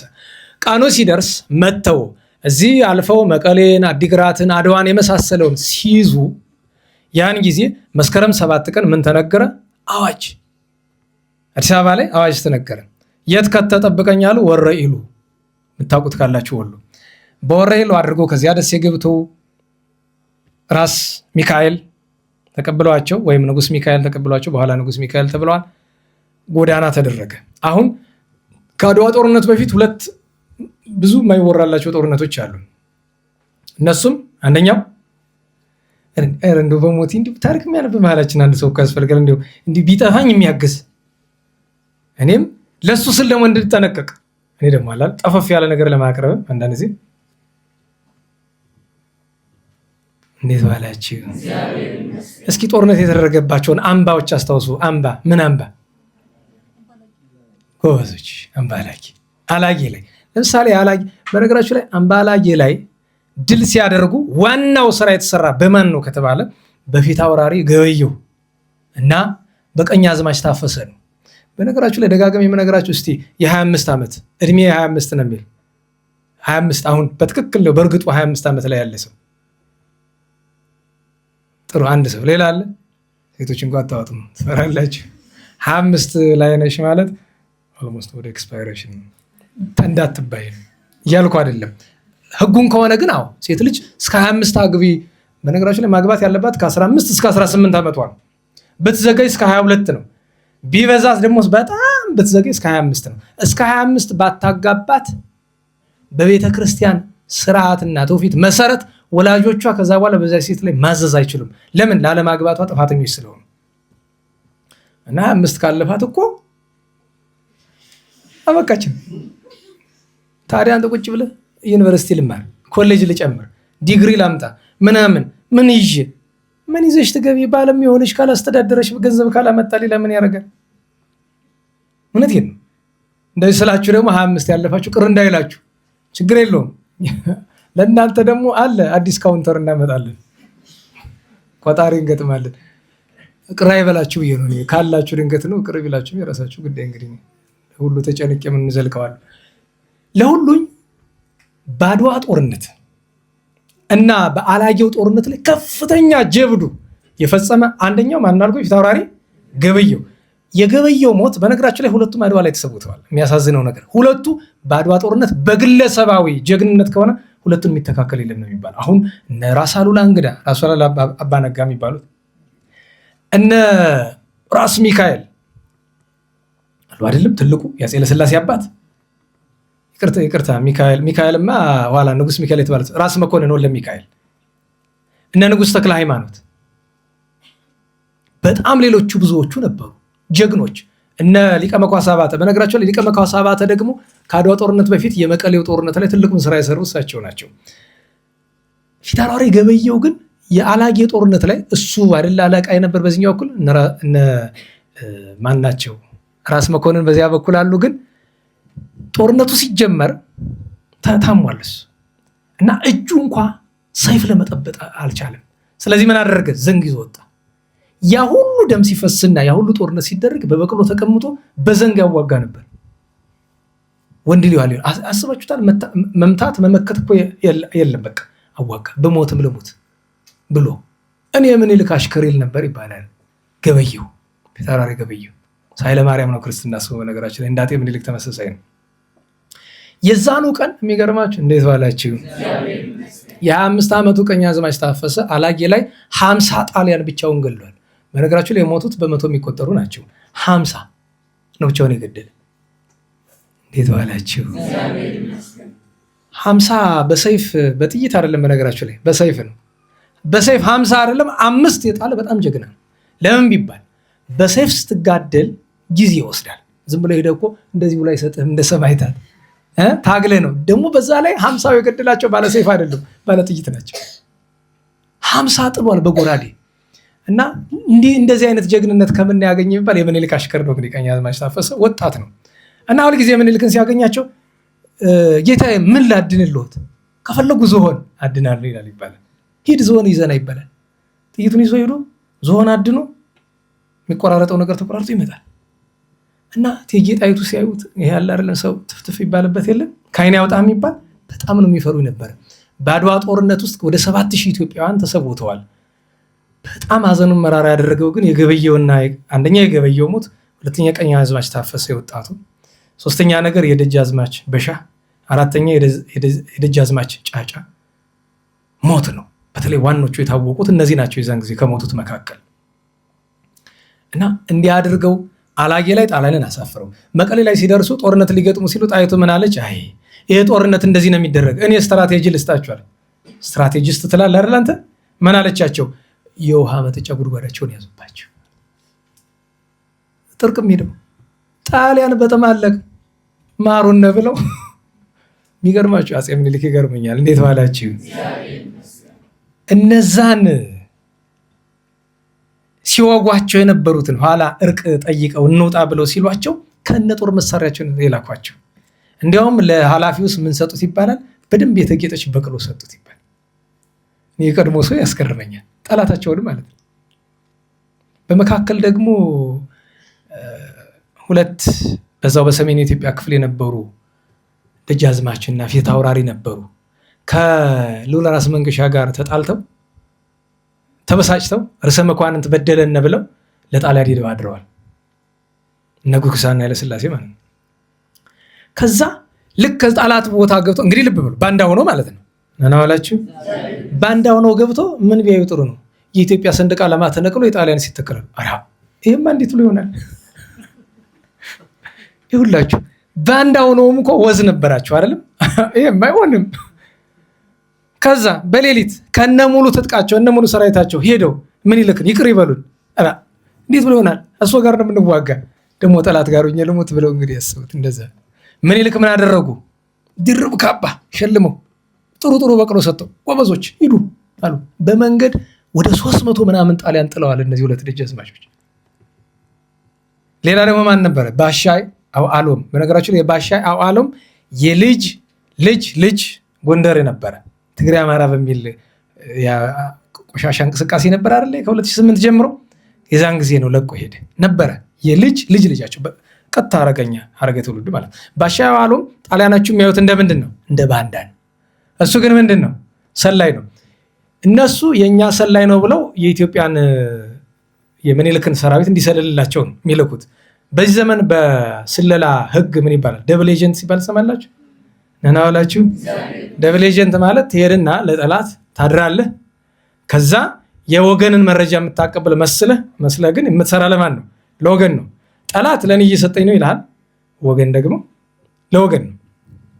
ያልሆነ ብዙ መረጃ ሲሰጣቸው ቆይቶ መጨረሻ ላይ የምኒልክ ሰራዊት ራብ ፈትቶታል፣ የተወሰደው ምን ትብላል ብሎ ማንም ነገር ነገሯቸው ነው። እንግዲህ የካቲት 23 ቅዳሜ ለእሑድ ሌሊት 11 ሰዓት ተነስተው እንገጥማለን ያሉ መሀል ላይ ጉድ የሆኑትን አንድም በባሻይ አሎም ምክንያት ነው።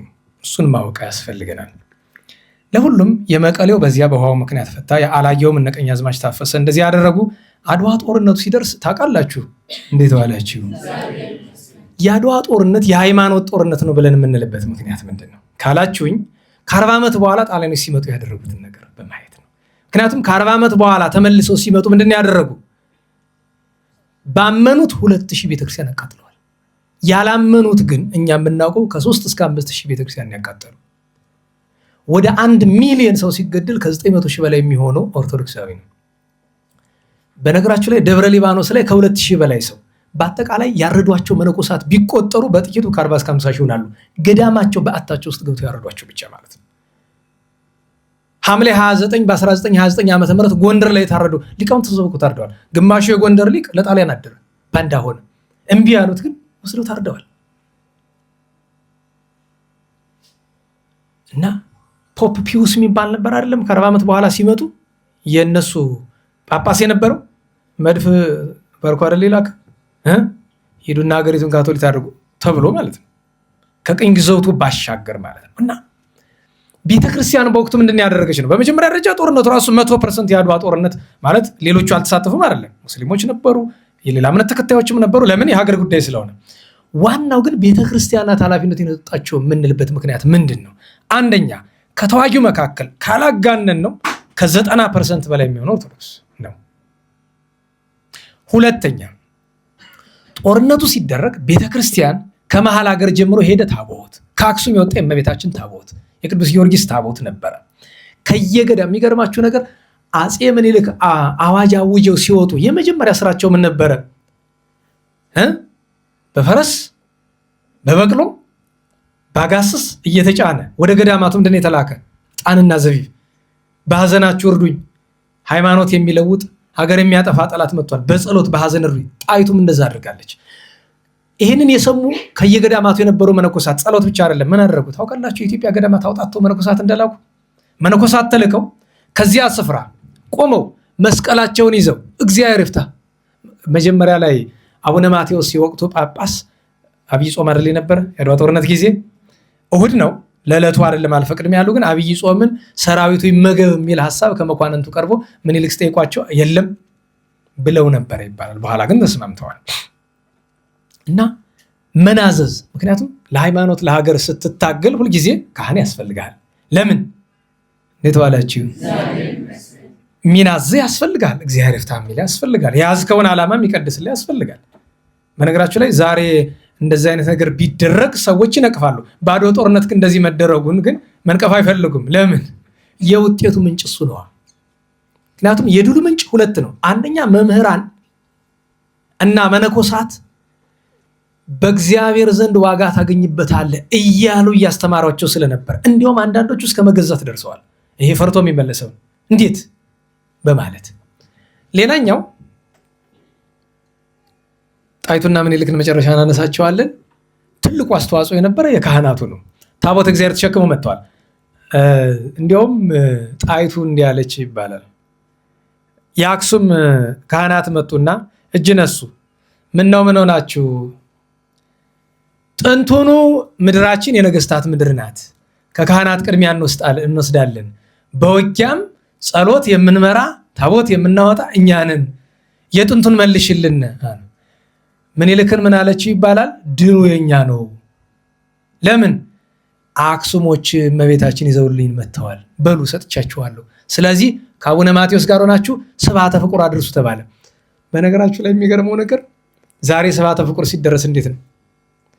ሳሊለነ ማርያም ደሞ ዝብርቅርቅርቅ ብሎ በተለይ እናንተ መደበኛ አገልጋዮች ካላችሁ እንዲያው በዘመነ አጸባ እንደዚህ ባለ የመከራ ዘመን የሚገርማችሁ ወካዕበን አስተበቋ ብለው ተፈሲ ማርያምን ጨርስ ሲያነሱ ጦርነቱ ተጀምሯል። የሚገርመው ጦርነቱ የተጠናቀቀው ወይም ጣሊያን መሸሽ የጀመረ መቼ ነው? ዘጊዮርጊስ ላይ ሲደርሱ ሳለነ ጊዮርጊስ ሲሉ እኮ ነው መሸሽ የጀመረ። ምክንያቱም ሲጠራ መጣ። ምን ትለኛለህ? ይመጣል እንጂ እንኳን እንደነ ምኒልክ እንደነ ጣይቱ ያለ። ጣይቱ ምን ታረግ ነበር መሰላችሁ? በዚያው ሰዓት ለመቆጠብ እናንሳት። ሰራዊቱ በተሰበሰበበት እንዲህ አለች፣ እኔ ይህንን ቃል እገባላችኋለሁ፣ ድል አድርጋችሁ ስትመለሱ ሁላችሁን እሸልማለሁ። ወታደር ሽልማት ይወዳል። እሸልማችኋለሁ፣ ብትሞቱ 2 ቃል እገባለሁ፣ ልጆቻችሁን በማር በቅቤ ያሳድጋለሁ፣ ተዝካራችሁን አወጣለሁ፣ በሰማይ ያላችሁ ዋጋ ደግሞ እግዚአብሔር ያውቃል። ይህንን ብላ ቃል ገብታላችኋለች። አንድ ጊዜ እንዲያውም ተቆጥታቸዋለች ይባላል። 9 ሰዓት ላይ ሰራዊት በሙሉ ግዳይ ይዞ መጣ። 9 ሰዓት ላይ ጣሊያን ሲያባረር የዋለው እሑድ ታኅሳስ 23 ማነው የካቲት 23 ቀን። የሚገርመው እስከዛ ሰዓት ማን አልመጣም? ንጉሠ ነገሥቱ አልተመለሱም። ጠላት እያባረሩ እንዲህ እህቷም ነበረች እቴጌ ጣይቱ። እንዲህ ንጉሳቸውን ትታችሁ እንዴት ትመጣለች? እነሱ አላወቁም እኮ። ምክንያቱም ሰራዊቱ እኮ ከ100 እስከ 150 ሺህ ይገመታል። በጣም ሰፊ ነው። በዚያ ምክንያት እንደገና እየፎከሩ ሄደው ምኒልክን ይዘዋቸው መጥተዋል። አመሻሽ አካባቢ ማለት ነው። እና እንዲህ አድርጋለች። ሁለተኛ ጦርነቱ ተጀምሮ እስከሚያልቅ ድረስ ጫማ አልለበሰችም ጣይቱ፣ በባዶ እግሯ ነበር። እሷን አብነት አድርገው የተከተሏት ወይዛዝርት በሙሉ በባዶ እግራቸው ነበር ጸሎት የሚያደርሱ የነበረ።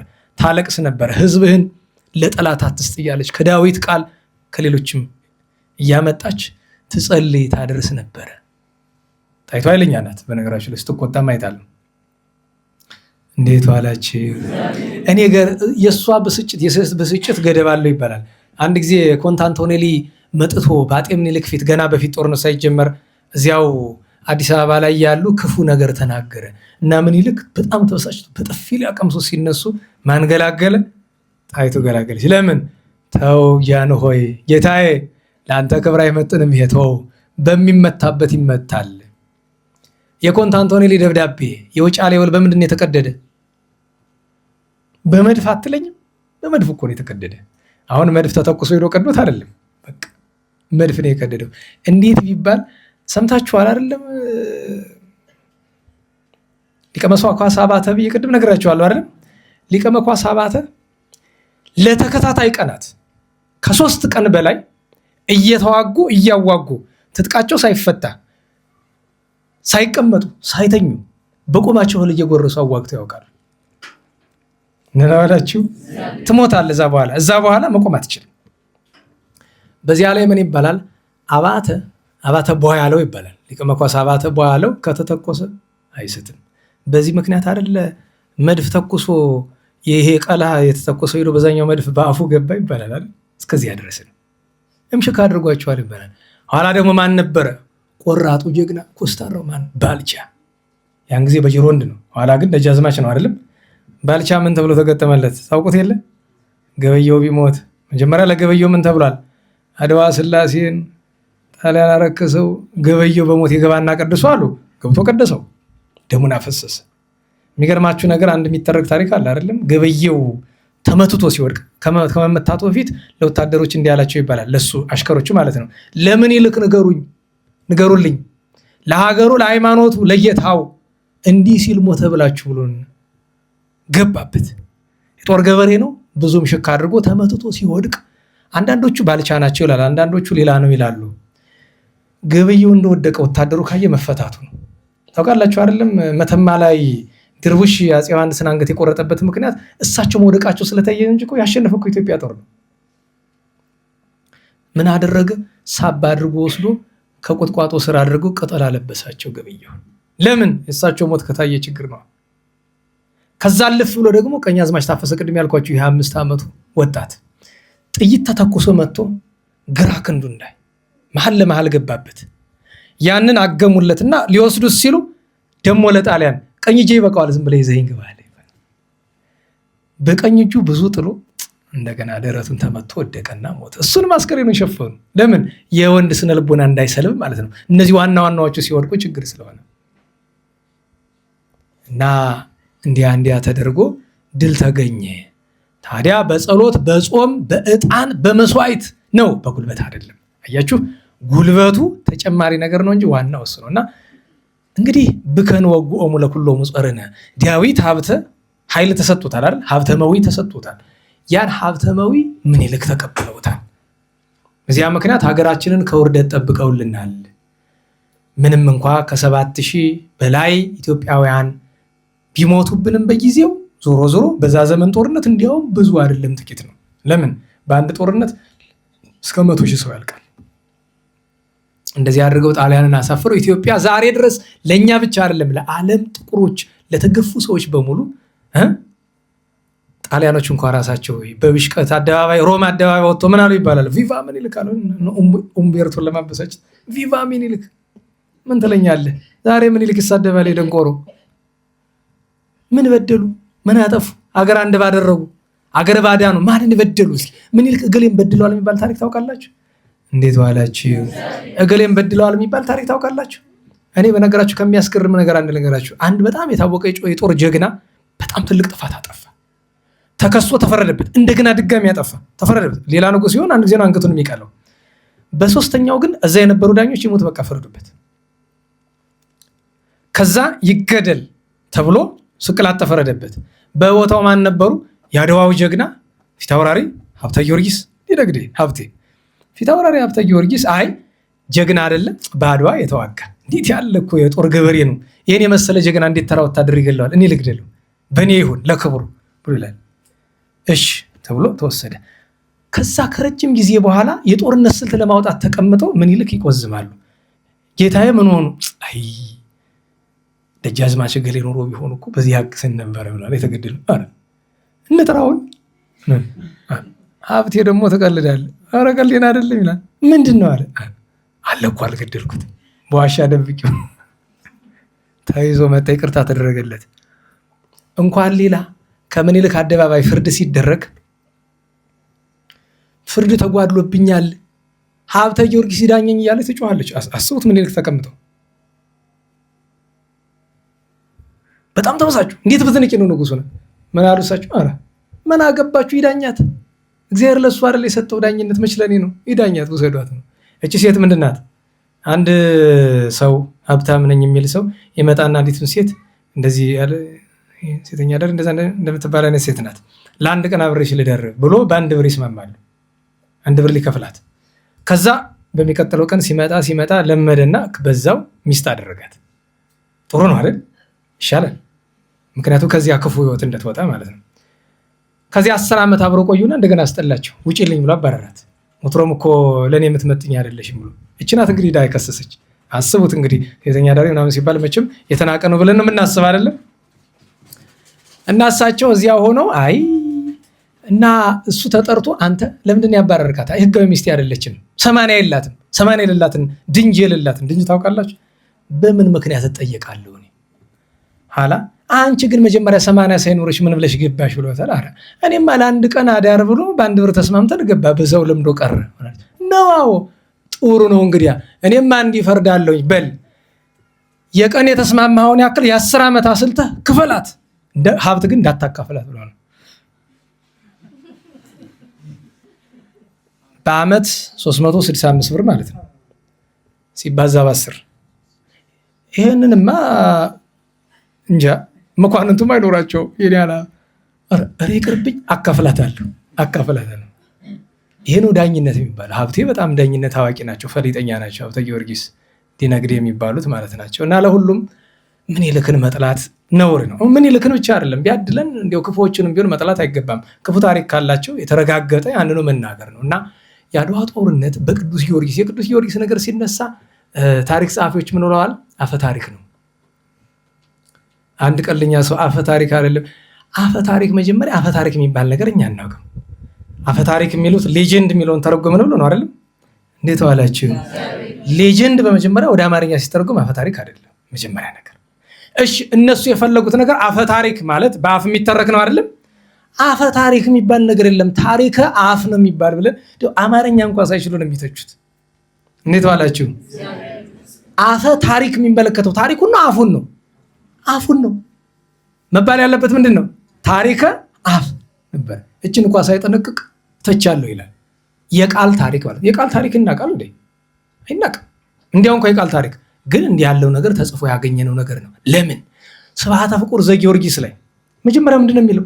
እንዴ ቅድም ብያቸዋለሁ እኮ የእመቤታችን አልቆ በእንተ ማርያም ጻዋሪት ከተባለ በኋላ እስቲ እንዲያው ባለፈው ስንተረጉም አውስተን ነበራል።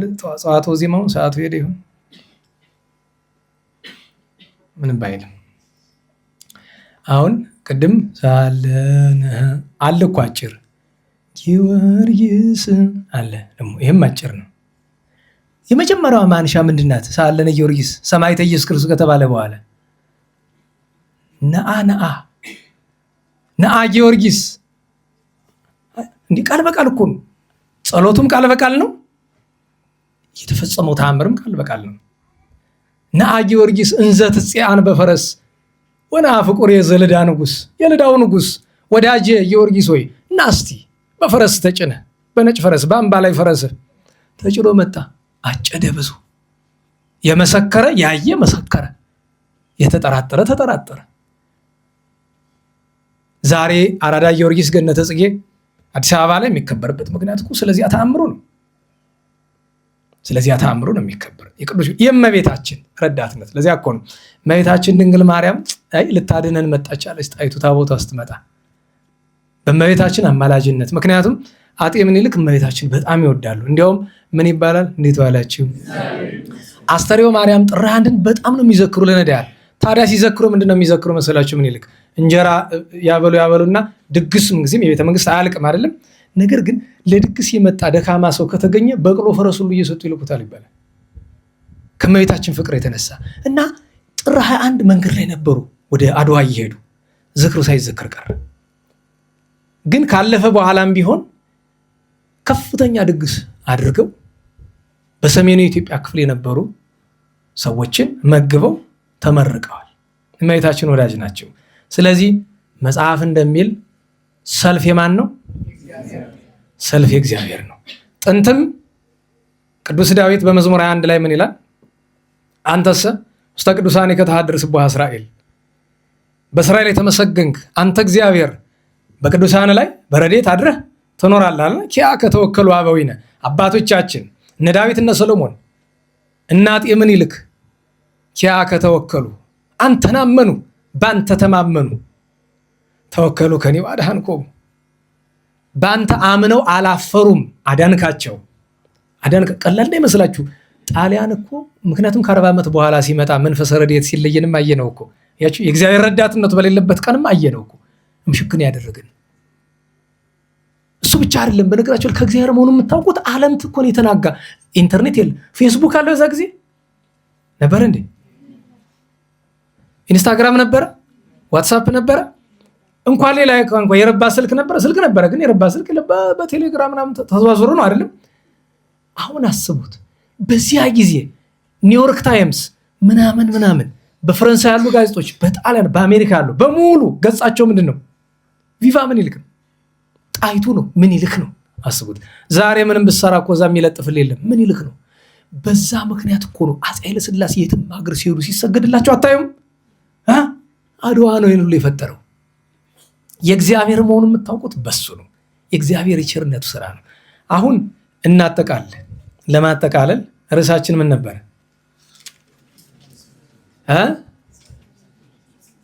ወተሳለቁ ላዕሌነ ጸላእትነ፣ ጠላቶቻችን በእኛ ላይ ምን አሉ? ተሳለቁብን።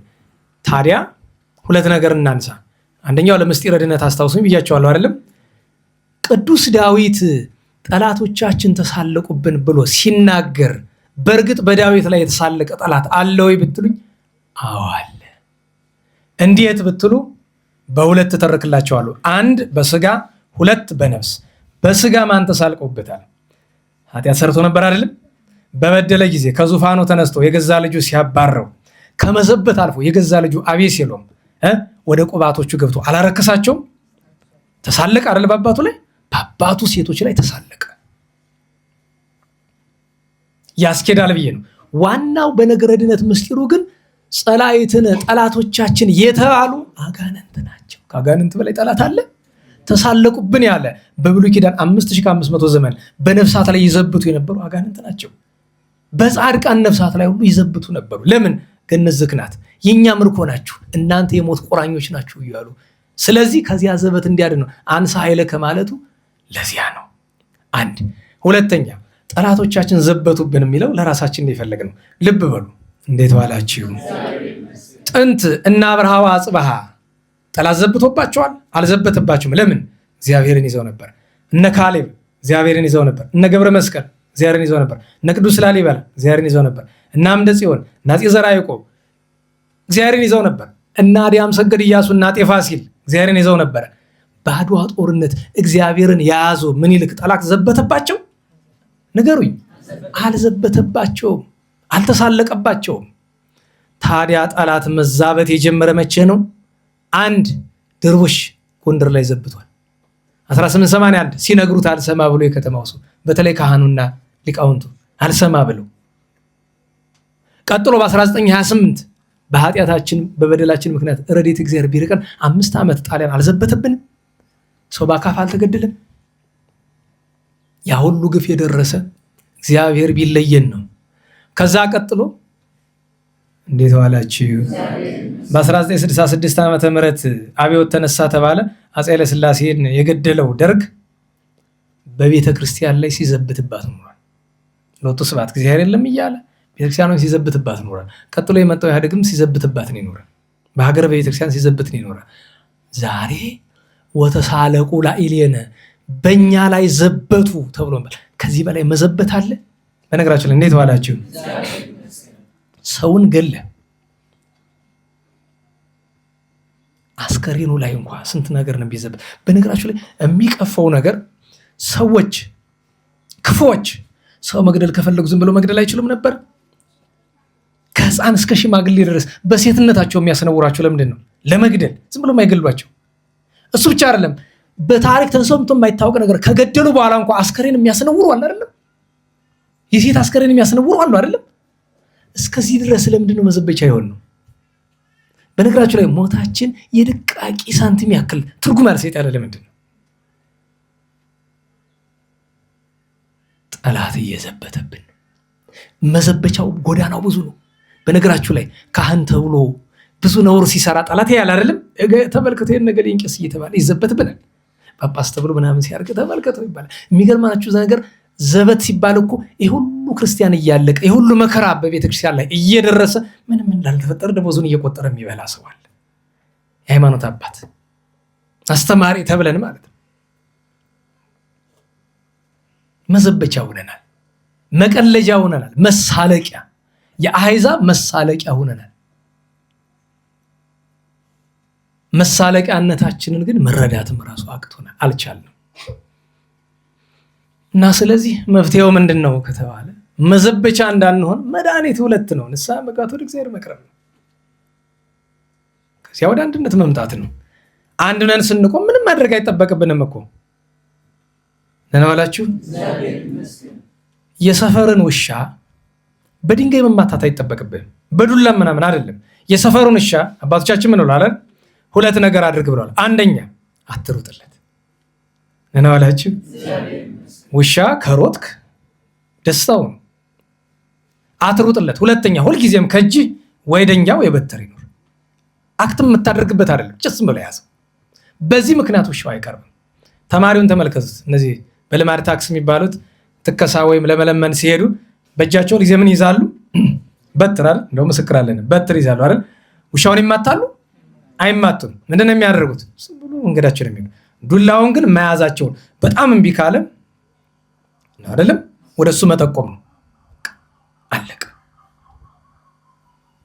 በዚህ ምክንያት አይቀርብም። ይኸውላችሁ ጠላት እንደዚያ ነው። ያ ውሻ ነው። እኛ በትራችንን እንጥለ ነው። ከምንም በላይ ደግሞ ፍርሃታችን ዳር የሌለው እዚሁ ነው። ወንድ ነኝ ሱሪ ያለኝ ምናምን ትላለህ። ሱሪ ቢኖርህ ሌላ ቦታ ነው የምትገኝ ነበር። ወንድነት በማን ላይ ነው? በገዛ ወንድም ላይ፣ እዚህ ላይ ባለው ላይ አይደለም። እና ቤተክርስቲያናችን የጠላት መዘበቻ ሆነች፣ መሳለቂያ ሆነ። ቤተክርስቲያን ተሳለቁባት። ዛሬ አፉን የማይከፍት ፕሮቴስታንት አለ። ስንት ነው ሲሳደፈው የሚውሉ። በነገራችን ቤተክርስቲያን ሲሰድባት እንዲሁ እመቤታችን ላቲስባት ስትሰደብ ትውላለች። መድኃኒታችን ክርስቶስን ሲሰድቡት ይውላሉ አይደለም? አሕዛብ መናፍቃን። ከዚህ በላይ መሳለቂያ መሆን አለ? ባለቤቱ ተሰድቦ ሁለቱ ስብሐት ክብሩ ሊቀነስ አይደለም። እሱ ፈጣሪ ነው። እመቤታችን የአምላክ እናት ናት። ዘበቱ ለኛ ነው። ዘበቱ ለኛ ነው። በቅዱሳን ላይ ሲሳለቅ የሚውል ሰው ሆኗል። ኦርቶዶክስ ነኝ ያለ እና በእውነቱ መፍትሄው ምንድን ነው ያለ? ንስሐ መግባት። ወደ ማን መቅረብ? ከዚያ ወደ ምን መምጣት? ወደ አንድነት መምጣት። ጸሎት ብናደርግ እግዚአብሔርን ብንለምነው ቀላል ነበረ ጎዳና። እንኳን ለኛ ለዓለም እንተርፍ ነበረ። ነገር ግን ያልታደልነን ዳቦ ይዞ እንደሚራብ በትር ይዞ እንደሚነከስ ሰው ቁጠሩን። ዳቦውን ከቤት ውስጥ ራበኝ እያለ እንደሚለምን በትሩን ከቤት ውስጥ ውሻ እንደሚነክሰው አይነት ሰዎች ሆነናል። እና በአድዋ የወደቁ አባቶቻችን እናቶቻችንን ነፍስ እግዚአብሔር መድኃኔዓለም ይማርልን። የንጉሥ ምኒልክ የሳህለ ማርያም፣ የንግሥት የእቴጌ ጣይቱ ወለተ ሚካኤልን የሌሎችንም ነፍስ እግዚአብሔር በረፍተ ገነት ያኖርልን። ዛሬም በያሉበት በግፍ በመከራ ደማቸው የሚፈሰውን ደማቸው እንደ መሰማየት ያድርግልን። እኛም በረከታቸውን ያሳድርብን። ደም ከሚያፈሱ መድኃኔዓለም ያድነን። የሰማነውን በዝነ ልቦናችን ያሳድርልን። ከዳዊት ሀብት ከቅዱሳን በረከት ያሳድርብን። የእመቤታችን ጣዕሟ ፍቅሯ ይደረብን። ለምስጋና እንነሳ።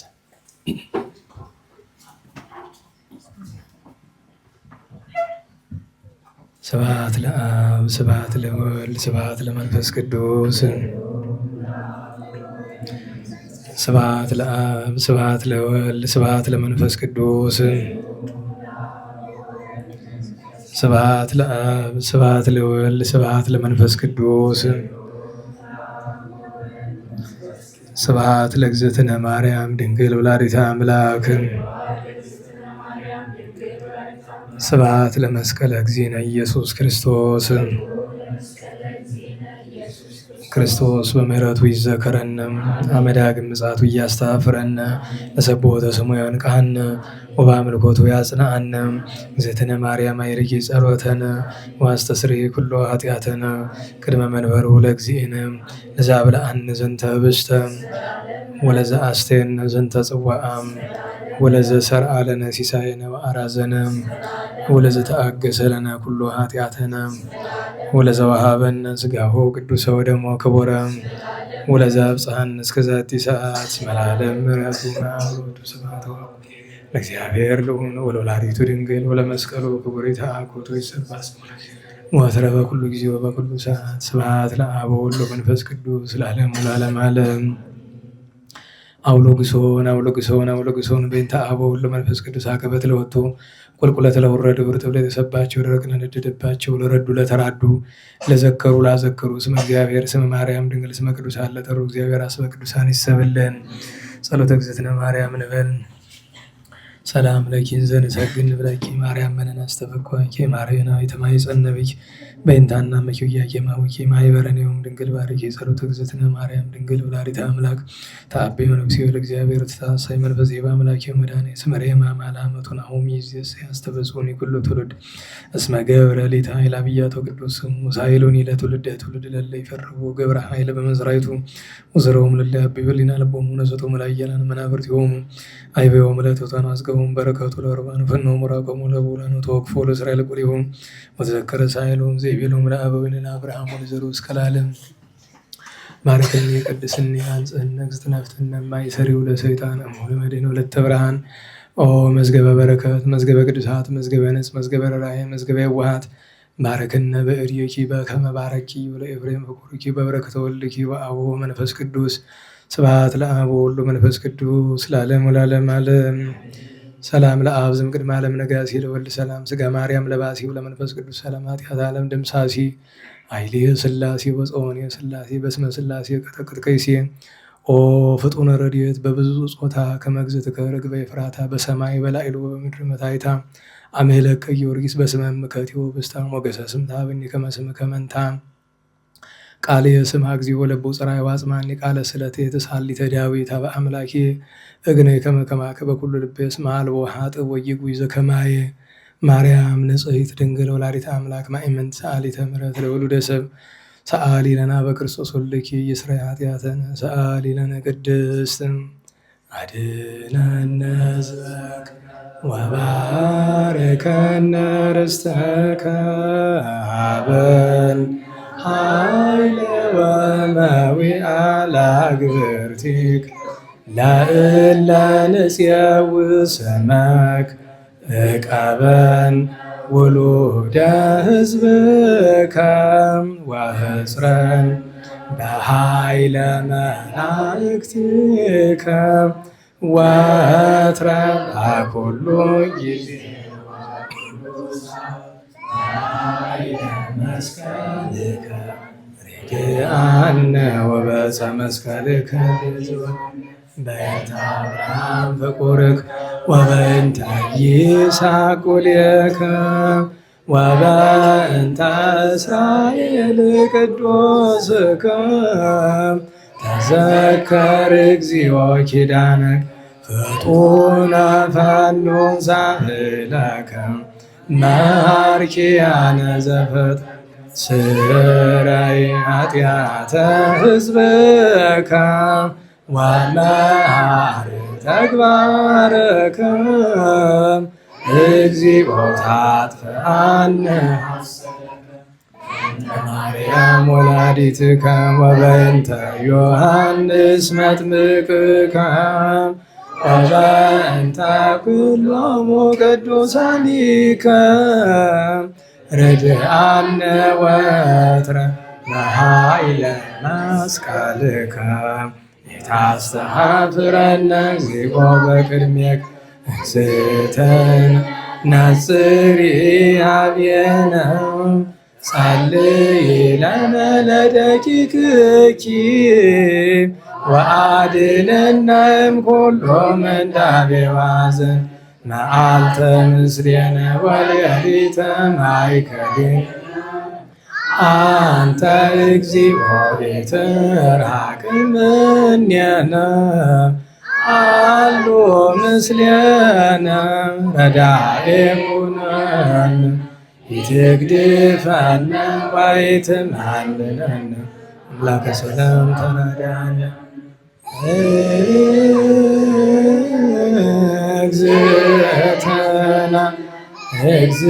እግዝእትነ ነጽሪ ኀቤነ ሰላም ወልድኪ የሃሉ ምስሌነ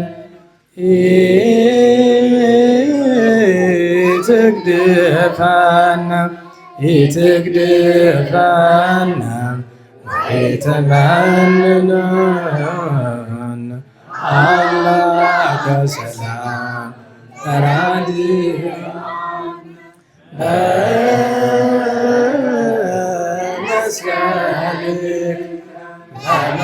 በመስቀልከ ባርከነ መርቆሬዎስ አበብልን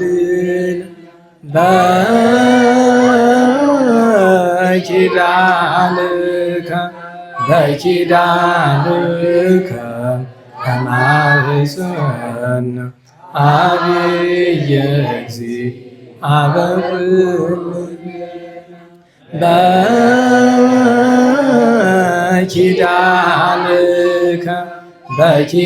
በኪዳንከ ተማኅፀን ዕፀ መስቀል ሞገሰ ኩልነ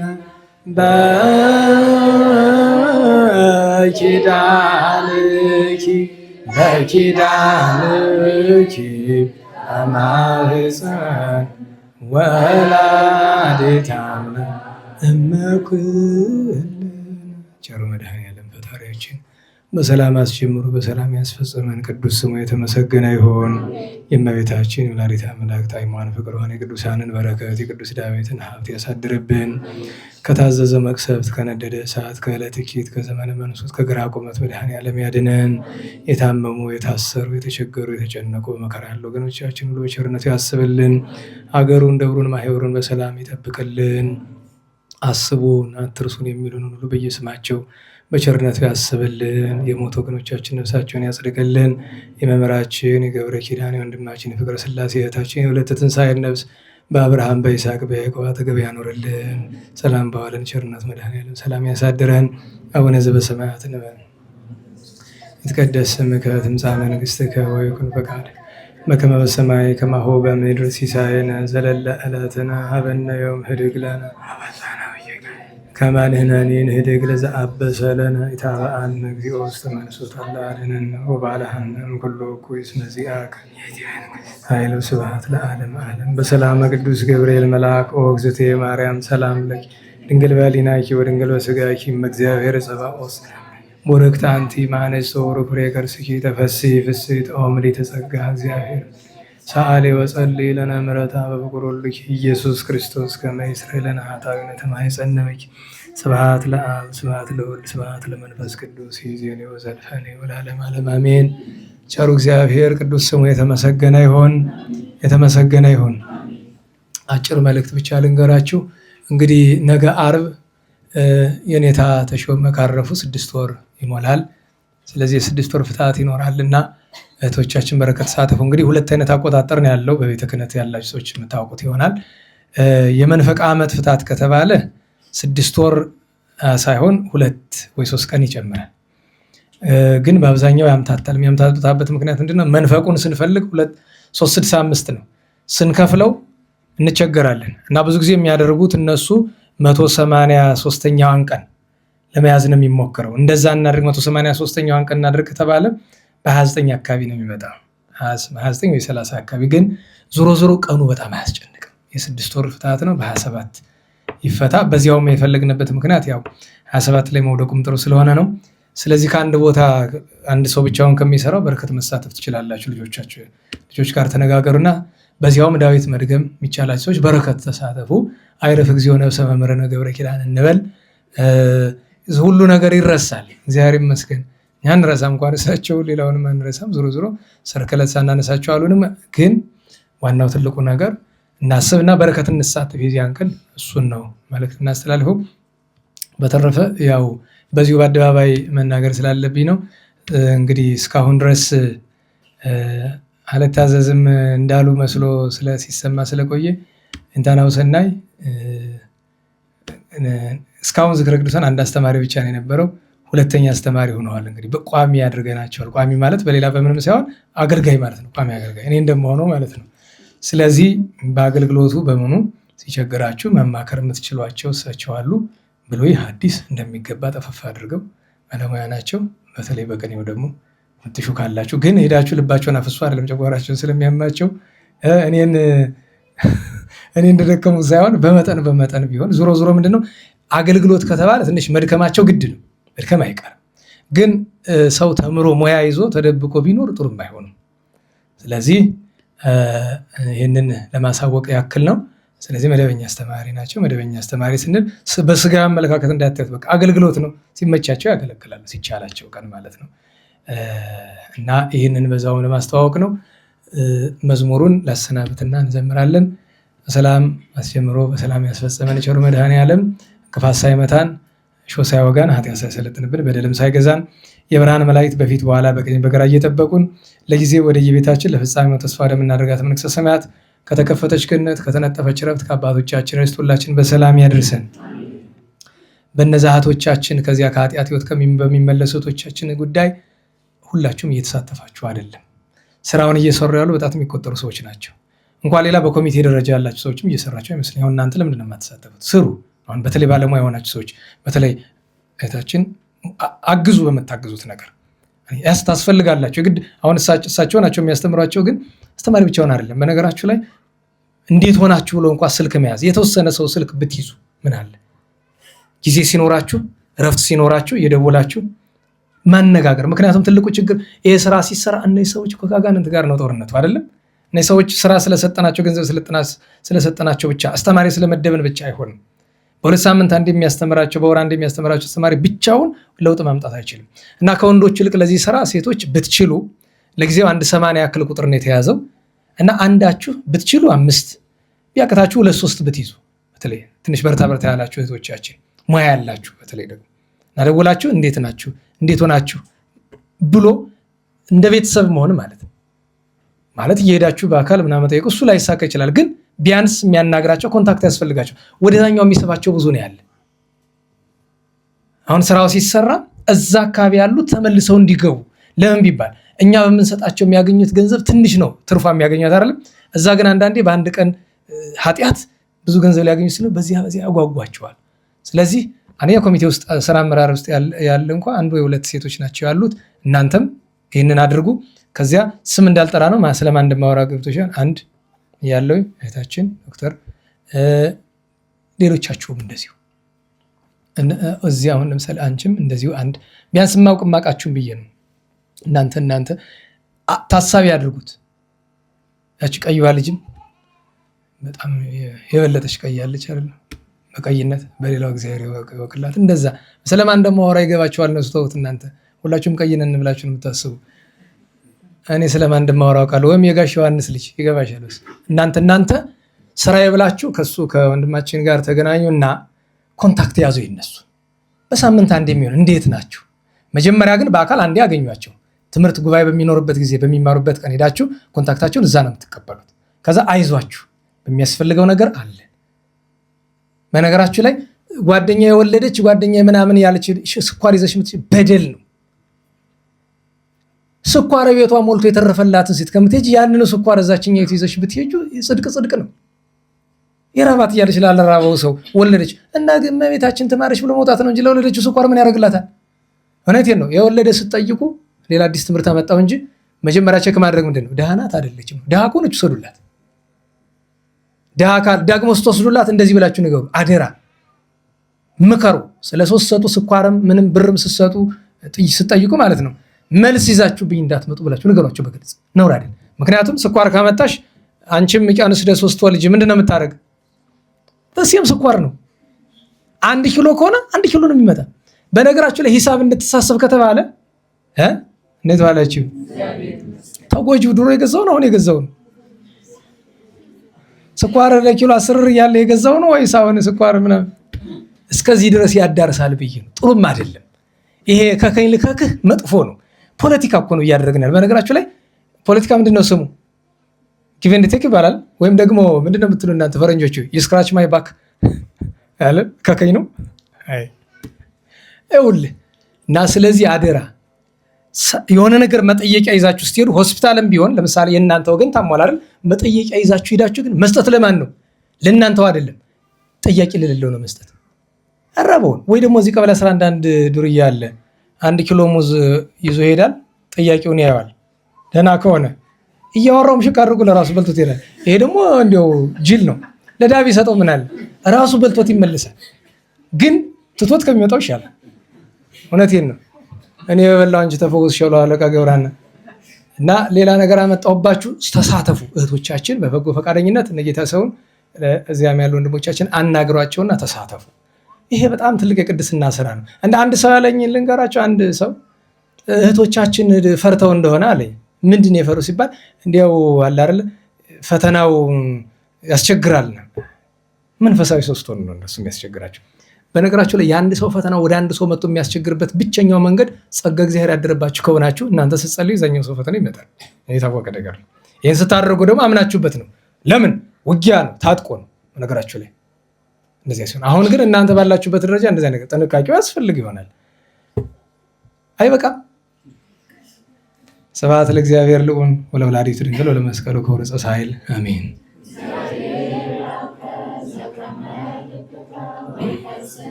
አሜን። የቸኮላችሁ መሄድ ትችላላችሁ። ዝማሬ ዳዊትን እንላለን። ዝማሬ ዳዊትን ታለኮ አርድእትን ቅዳሴ መላእክትን ዝማሬ ዳዊትን ታለኮ አርድእትን ቅዳሴ መላእክትን የተቀበልክ አምላክ የተቀበልክ አምላክ የተቀበልክ አምላክ የተቀበልክ አምላክ የእኛንም ዝማሬ ተቀበል። የተቀበልክ አምላክ የተቀበልክ አምላክ የተቀበልክ አምላክ የተቀበልክ አምላክ የእኛንም ዝማሬ ቸር መድኃኔዓለም ሰላም ያሳድረን።